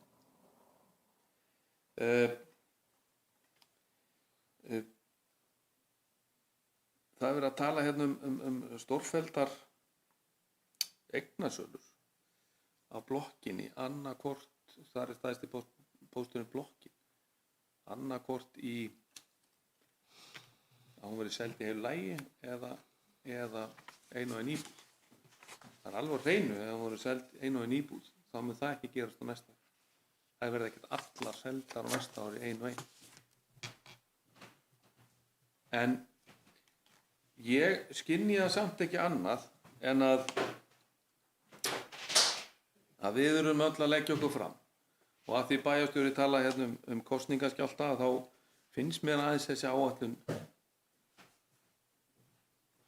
hún er svolítið lituð af þeim skjálfta, þeim sama skjálfta sem að minnst að hérna á. Mér finnst það. Ég veit ekki, ég skal glaður hafa rangt fyrir mér ef að Stykkishólmsbær verður rekið með plús upp á 109 milljónir á næsta ári, en að vísu verður það er einskiptis aðgerð að selja eitthvað. Það er einskiptis aðgerð, það kemur ekki aftur.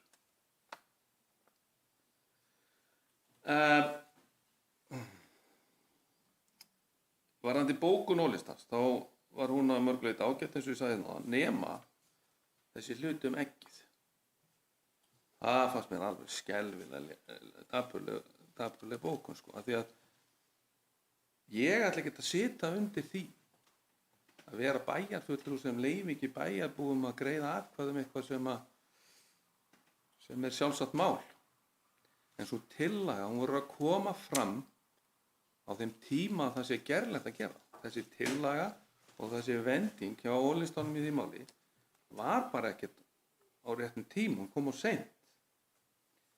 En að öðru leyti þá tek ég bara undir þessa ágætu bókin. Ég mun líka sitja hjá við þessa afgreiðslu þessar áætlanar og það er bara þannig. Ef ég hef farið svona yfir að hérna og ég er með þessar stuttu bókunina, undirritið tekur að hluta til undir bókun og lista. Líkt og komuðu fram í mínum máli undanfarin ár hefur skuldaukning verið mikil og tímabært að lækka skuldir. Fjármagnskostnaður 2021 er áætlaður yfir 150 milljónir. Sala eigna er óljós og ekki föst í hendi. Ég sit hjá við afgreiðslu áætlunar. Enn og aftur, ég ætla samt að þakka samstarfið og umræðurnar og allt til með það. Ég held að bara sjaldan verði kannski betri eða slíkt, en við erum líka að tala um það, að þetta var bara síðustu viku sem við vorum að fara yfir þetta. Við erum að tala um 7 klukkutíma bæjarráðsfund, þar á undan, 6 tíma síðast, það kemur í lokin. Við þurfum aðeins að skoða þetta. Þetta er ekki Þetta er ekki mikið lýðheilsa í þessu allavega. Það vil til að Jón Sindri var með helvíti gott Pepsi hérna daginn. Það var svona samkvæmt Earthcheck verkefni í Stykkishólmsbæjar að vera endurunnið sambland úr 3 flöskum. Það held ég að hafa nú farið fyrir rest í niðurfallið, en ég læt nú bjóða mér ýmislegt, en þetta var svona með daprara Pepsi sem ég smakkaði. En takk fyrir viðleitnina, Jón Sindri. Takk.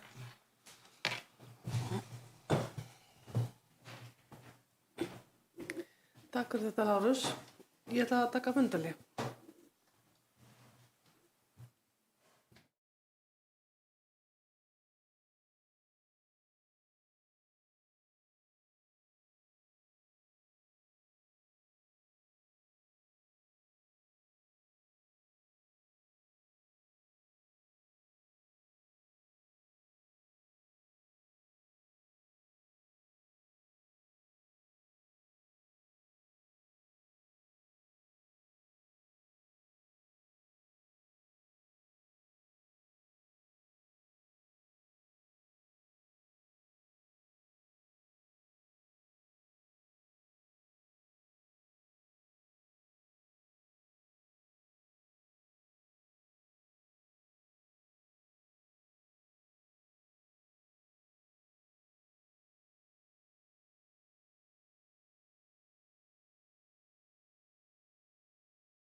Þá höldum við áfram fundi og loknum fundarhlé og orðið er laust.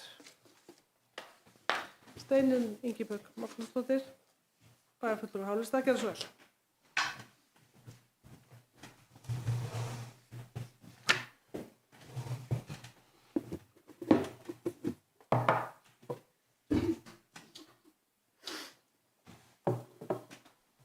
Forseti og aðrir fundamenn. Ég ætla að lesa hérna upp bókun frá okkur Hálistafólki sem er svo hljóðandi. Í fyrirliggjandi áætlun er ekki verið að gangast undir skuldbindingar sem raska forsendum í rekstri og afkomu til lengri tíma.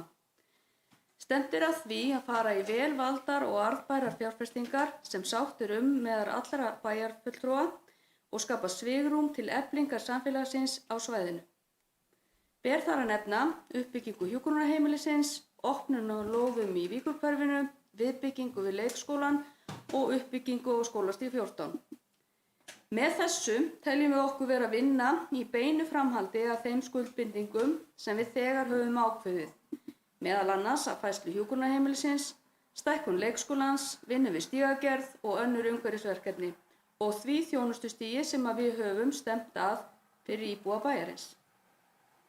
Bæjarfulltrúar Hálistans stefna að viðbyggingu grunnskólans í Stykkishólmi leið og svigrúm gefst til þess í rekstri bæjarins, en til þess þarf að skapa svigrúm.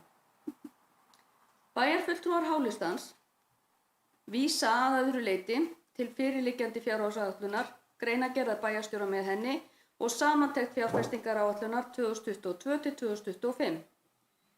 Hálistinn lýsir vonbrigðum með að verið sé að leika pólitíska leiki varðandi fjárhagsáætlun í aðdraganda kosninga, með því að varpa fram óábyrgum fullyrðingum fjárfestingar og lántökur á sama tíma og þeir sömu bæjarfulltrúar eru með varnarorð þá hluti. Bæjarfulltrúar Hálistans benda á að leitað hefur verið leiða til að vinna að sem víðtækastri sátt allra lista sem kemur meðal annars fram í því að áætlunin var samþykkt samhljóða í bæjarráði og að engar tillögur hafa verið lagðar fram breytingar á fyrirliggjandi fjárhagsáætlun. Undir þessa bókun ritum við sem sitjum hér fyrir hönd Hálista, Ásmundur, Gunnlaugur, Hrafnhildur og ég.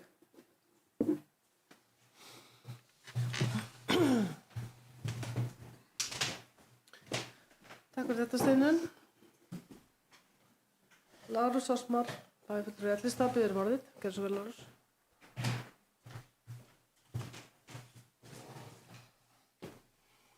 Forseti, af því að Steinunn í sinni bókun tekur okkur bara svona einn hóp, þá vil ég bara ítreka það sem ég sagði þá. Ég gerði enga athugasemdir þar sem var að vera að tala varðandi fjárfestingar. Ég gerði fyrst og næst athugasemdir við á fundinu voru að vinna með tvenns konar niðurstöður sem komum fram á tveimur stöðum og sölu eigna sem er í áætlunni sem ég tel vera ansi brata. Svo hafa á hreinu og líka hitt. Þetta var samþykkt samhljóða bæjarráði, ég er ekki bæjarráði.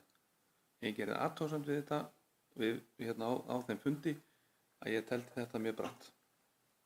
Það bara einsiklega það núna. Það bara þannig og það þarf ekkert að gera neitt veður út af því þó við séum eitthvað ósammála. En svo bara kemur það ljós hverjir hafa rétt fyrir sér. Og ég segi það bara enn og aftur, ég hef oft sagt það, ég vona að þið hafið það. Í Hálistanum, ég bara vona það. Svo sannarlega, takk.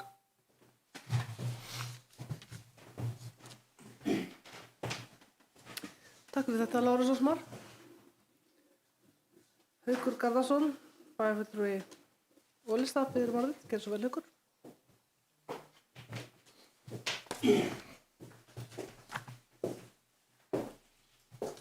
Já, forseti, takk fyrir það. Ég vil taka það fram líka að við vorum ekki að finna á þessu framkvæmdum þó að við höfum kannski vilja koma inn í allan einni framkvæmd. En hins vegar að þá hafna ég alfarið að þetta sé einhver pólitískur skjaftur út á kosningum. Ég trúi því alfarið að þetta er eitthvað sem við þurfum að taka á. Ef það fer 10 ár aftur í tíman og skoða hvað veltufé er að skila inn í afborgunum lána, þá var 1 ár sem var skilað viðeigandi, annars erum við alltaf undir. Þetta er módel sem er búið að keyra þetta mjög lengi, við þurfum alltaf að taka lán til þess að borga afborganir. Það þýðir það að þegar við fjárfestum í einhverju og við tökum lán og við borgum á því vexti og verðbólgu og svo þarf aftur að taka lán með vöxtum og verðbólgu. Það er ekki gott módel til lengdar. Ef að þessi áætlun stenst sem er núna, það er að segja með standa við síðustu 2 árin og ég tek aftur fram, ég finnst það lágar fjárfestingar á síðustu 2 árum, en sé staðið við þessa áætlun, þá er kannski verið að rétta úr kútnum og það þarf að halda áfram með það. Það er kannski stærsti hlutin í fjármálum stykkir svo bæði núna, það er að leiðrétta þetta. Það er að tryggja það að reksturinn standi undir afborgunum og vonandi einhverjum fjárfestingum. Það er betra fyrir bæinn til einhvern tíma og það verður ódýrara. Þessi verkefni sem við, þau eru spennandi og þau skipta máli. Ég skil að maður vilja fara í þau núna. En við getum bara ekki haldið áfram á því módeli alltaf hverjar að segja það. Við verðum að klára þetta skiptir bara svo miklu máli sko. Og svo borgu alltaf aðeins meira fyrir það. Það er það sem ég er að segja. Það er það sem ég trú á. Algjörlega. Við þurfum að komast út úr þessu. Kannski voru aðstæðan sem við vorum í með COVID, þegar við vorum að keyra í gegnum, við þurftum að bæta í þessi ár og langtímaáætlun fellur. En það hefur sest líka áður. Við verðum að standa okkur í þessu, að láta áætlun standa og koma út úr þessu. Við þurfum líka að vera tilbúin að skoða þegar tekjur aukast eða minnka að bregðast við í fjárhagsáætlun. Þessi lántaka sem er að fara núna, hún setur gríðarlega þrýsting á þetta. Það þarf meira veltufé til að standa undir þessu því að afborganir er að hækka. Og þetta er bara eitthvað sem við verðum að taka á og ég ítreka það. Og ég ætla líka að ítreka það að ég hafna þessu alfarið þessi kosningaskjálfti, þetta er sem þarf að taka á. Og ef ég ætla að segja eitthvað þá næstu bæjarstjórn þá er það lagið þetta. Þetta er það sem skiptir máli í dag. Takk fyrir það.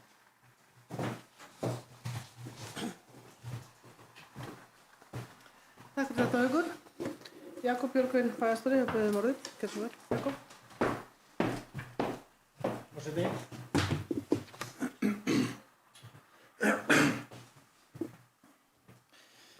Mér langar einfaldlega að rifja upp það sem ég sagði hérna áðan.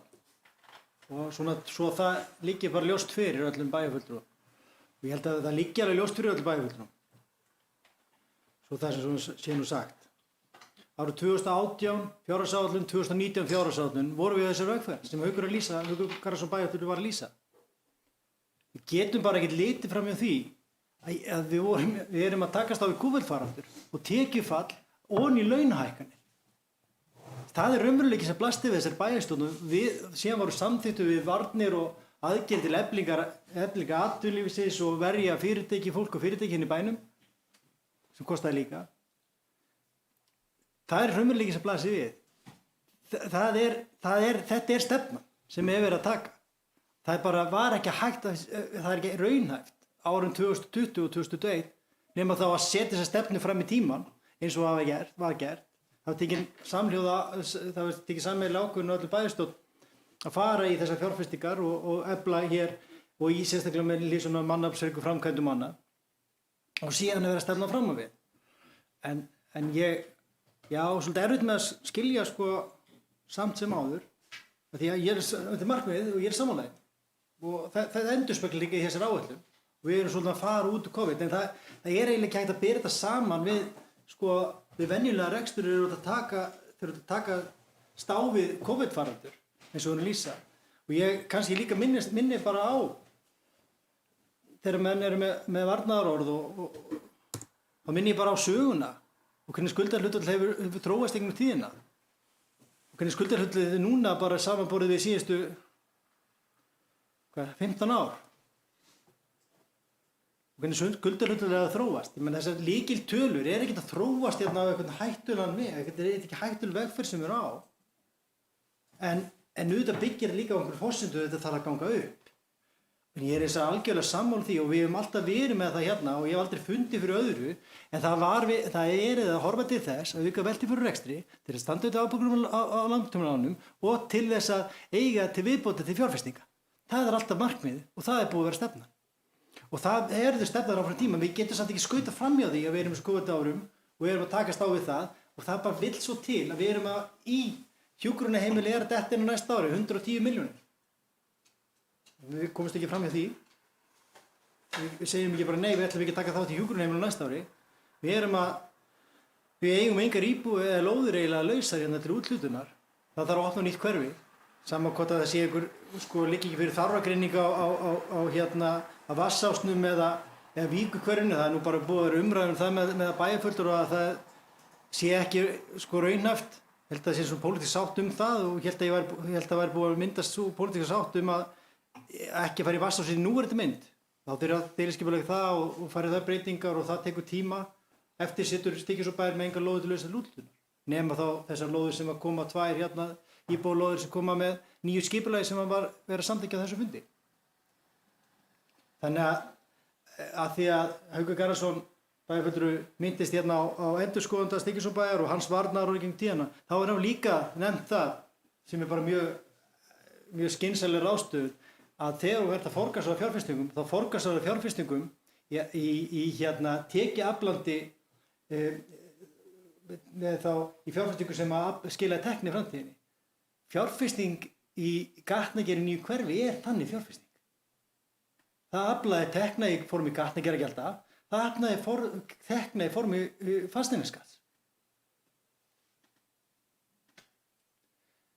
Sama svo sem má segja uppi á hjúkrunarheimili. Við erum að með þeirri fjárfestingu og færslu rekstursins frá Stykkishólmsbæ yfir Heilbrigðisstofnun Vesturlands, þar erum við að létta á rekstri Stykkishólmsbæjar til lengri tíma litið. Fjárfesting í íbúðum upp á Skólavörðustíg 14, það er líka tekjuafleidd fjárfesting. En á sama skapi, það má segja, eins og allir eru sammála virðist vera, að það er mikilvæg framkvæmdaverkefni, þau eru öll sko skynsamleg, síðan snýst þetta forgangsröðun. Og síðan væntanlega snýst þetta það að því að ef á að fara að öllu óbreyttu, getur náttúrulega verið breyst forsendur bara næsta ári og það næsta ári, en við erum ekki að taka ráð fyrir einhverju nýrri atvinnuuppbyggingu hér í Stykkishólmi og fleiri sem er í pípunum. Það getur breyst stöðunni líka. Þetta er bara eins og staðan er akkurat núna, bláköld staða, en þetta er og hefur verið eins og svo allir bæjarfulltrúar vita, búið að stefna. Sjálfbær rekstur, velturekstur, afborgunarlána, eiga til viðbótaði fyrir fjárfestingum, þetta er búið að vera stefna. Þessi COVID-ár settu þetta bara svo aðeins til hliðar. Þess vegna hefur við verið að segja, þetta er eins og öll önnur sveitarfélög á landinu, þetta er sama stað, þetta er ekki önnur stað sem við erum í heldur en önnur sveitarfélög. Þess vegna hefur við að segja, þetta tekur 2-3 ár, jafnvel 4, eins og hjá öllum hinum. Það er bara staðar og við lendum bara akkurat í þeirri stöðu akkurat núna að þurfa að fara í opna nýtt hverfi og fjárfesting í hjúkrunarheimili og hina fjárfestingu sem ég tala upp. Það er bara vill svo til að það sé þetta eru stór verkefni. Síðan Malkavíkin er styrt, 18 milljónir styrkur frá ríkinu. Súgundi segja að því það var nefnt, það er 25 milljónir krónur styrkur frá ríkinu, þannig að á næsta ári er svo sem engin kostnaði við það ef allt gengur upp. Það er nú allar þessar fjárfestingar sem við erum að sjá fyrir okkur. Það er þá verið að tala um að taka úr stígagerð í 5-10 milljónir og fleiri svona smá verkefni, sko. En stóra myndin er þessi, það er þessi stóru verkefni. Og það verður þá eina svigrúmi þá ef menn er alltaf að tala út frá bara gefnum forsendum. Ef við erum sammála tekjuáætlun eins og liggur fyrir, að þá er það sko marga milljónir króna lántaka til viðbótar ef maður er alltaf að fara í byggingu í grunnskólans. Það gengur það bara ekkert upp að segja sko, já, ég hef áhyggjur af lántökum, en samt þarf að skapa svigrúm fyrir grunnskóla. Ég held að sé allir sammála að næsta skref er grunnskóli, en það þarf að vera svigrúmið, eins og hefur komið fram hér fyrir fundinum. Kannski er hægt að skapa það á næsta árum og vonandi, ég trúa því.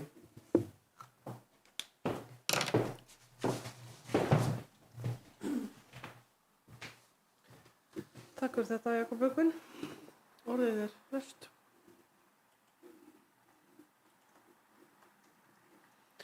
Enginn kveður sér hljóðs. Þá ætla ég að bera upp tillögu að framkvæmdir og fjárfestingar verði 175 milljónir á árinu 2022, 160,5 milljónir á árinu 2023, 86 milljónir á árinu 2024 og 91 milljón á árinu 2025. Og að lántöku verði 295 milljónir á árinu 2022, og samtals 365 milljónir á árinu 2023 til 2025 í samræmi við fyrirliggjandi fjárfestingaráætlun. Hverjir eru samþykkir þessu? Það eru 4 sem eru samþykkir. Hver eru á móti? Og sitja hjá þá 3 væntanlega. Á að koma til því. Já. Þá ber ég fjárhagsáætlun Siglufjarðarbæjar fyrir 2022 og 3 ára fjárhagsáætlun 2023 til 2025 eftir atkvæða. Hverjir eru samþykkir þessu? Það eru 4 sem greiða atkvæði með, hverjir eru á móti, hverjir og 3 sitja þá hjá.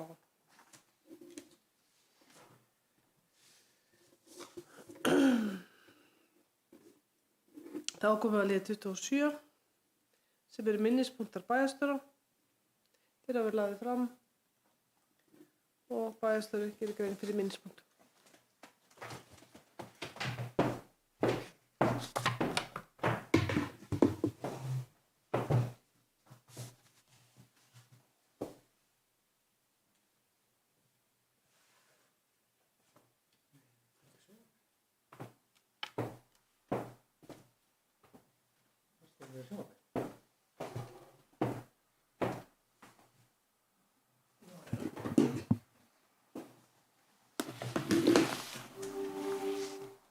Forseti.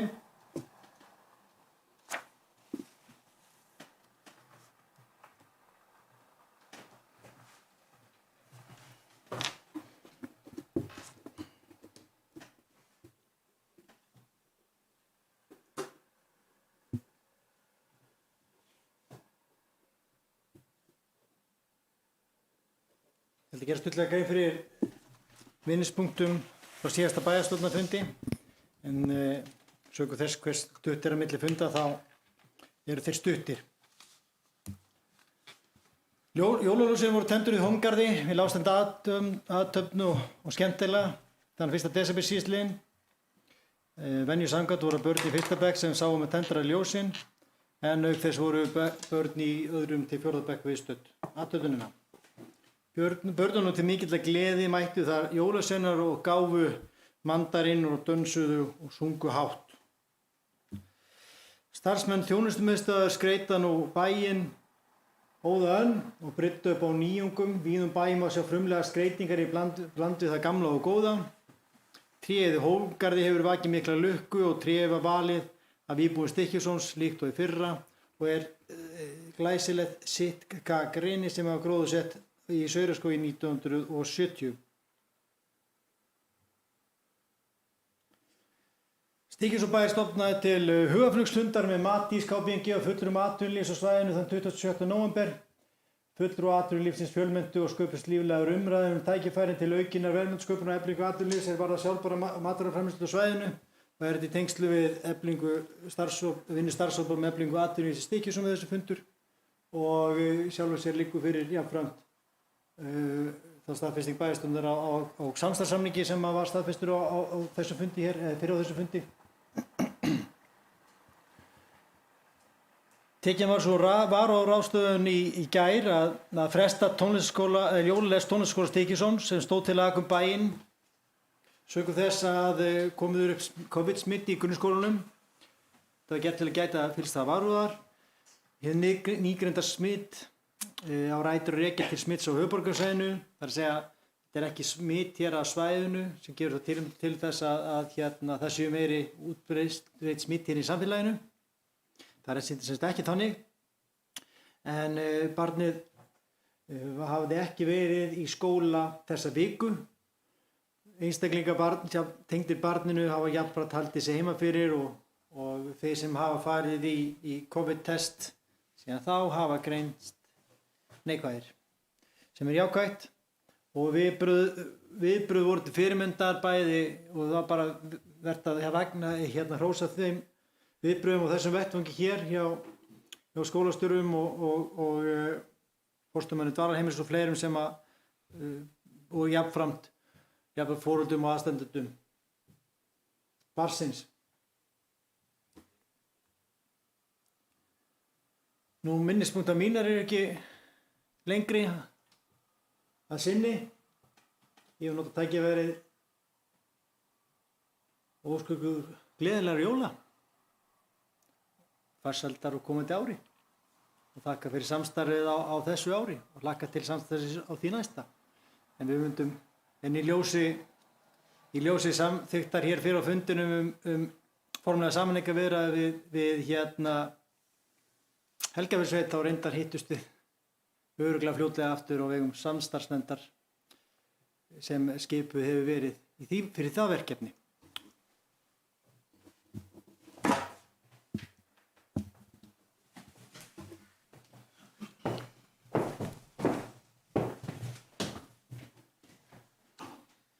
Takk fyrir þetta, Jakob. Orðið er laust undir minnispunktum bæjarstjóra.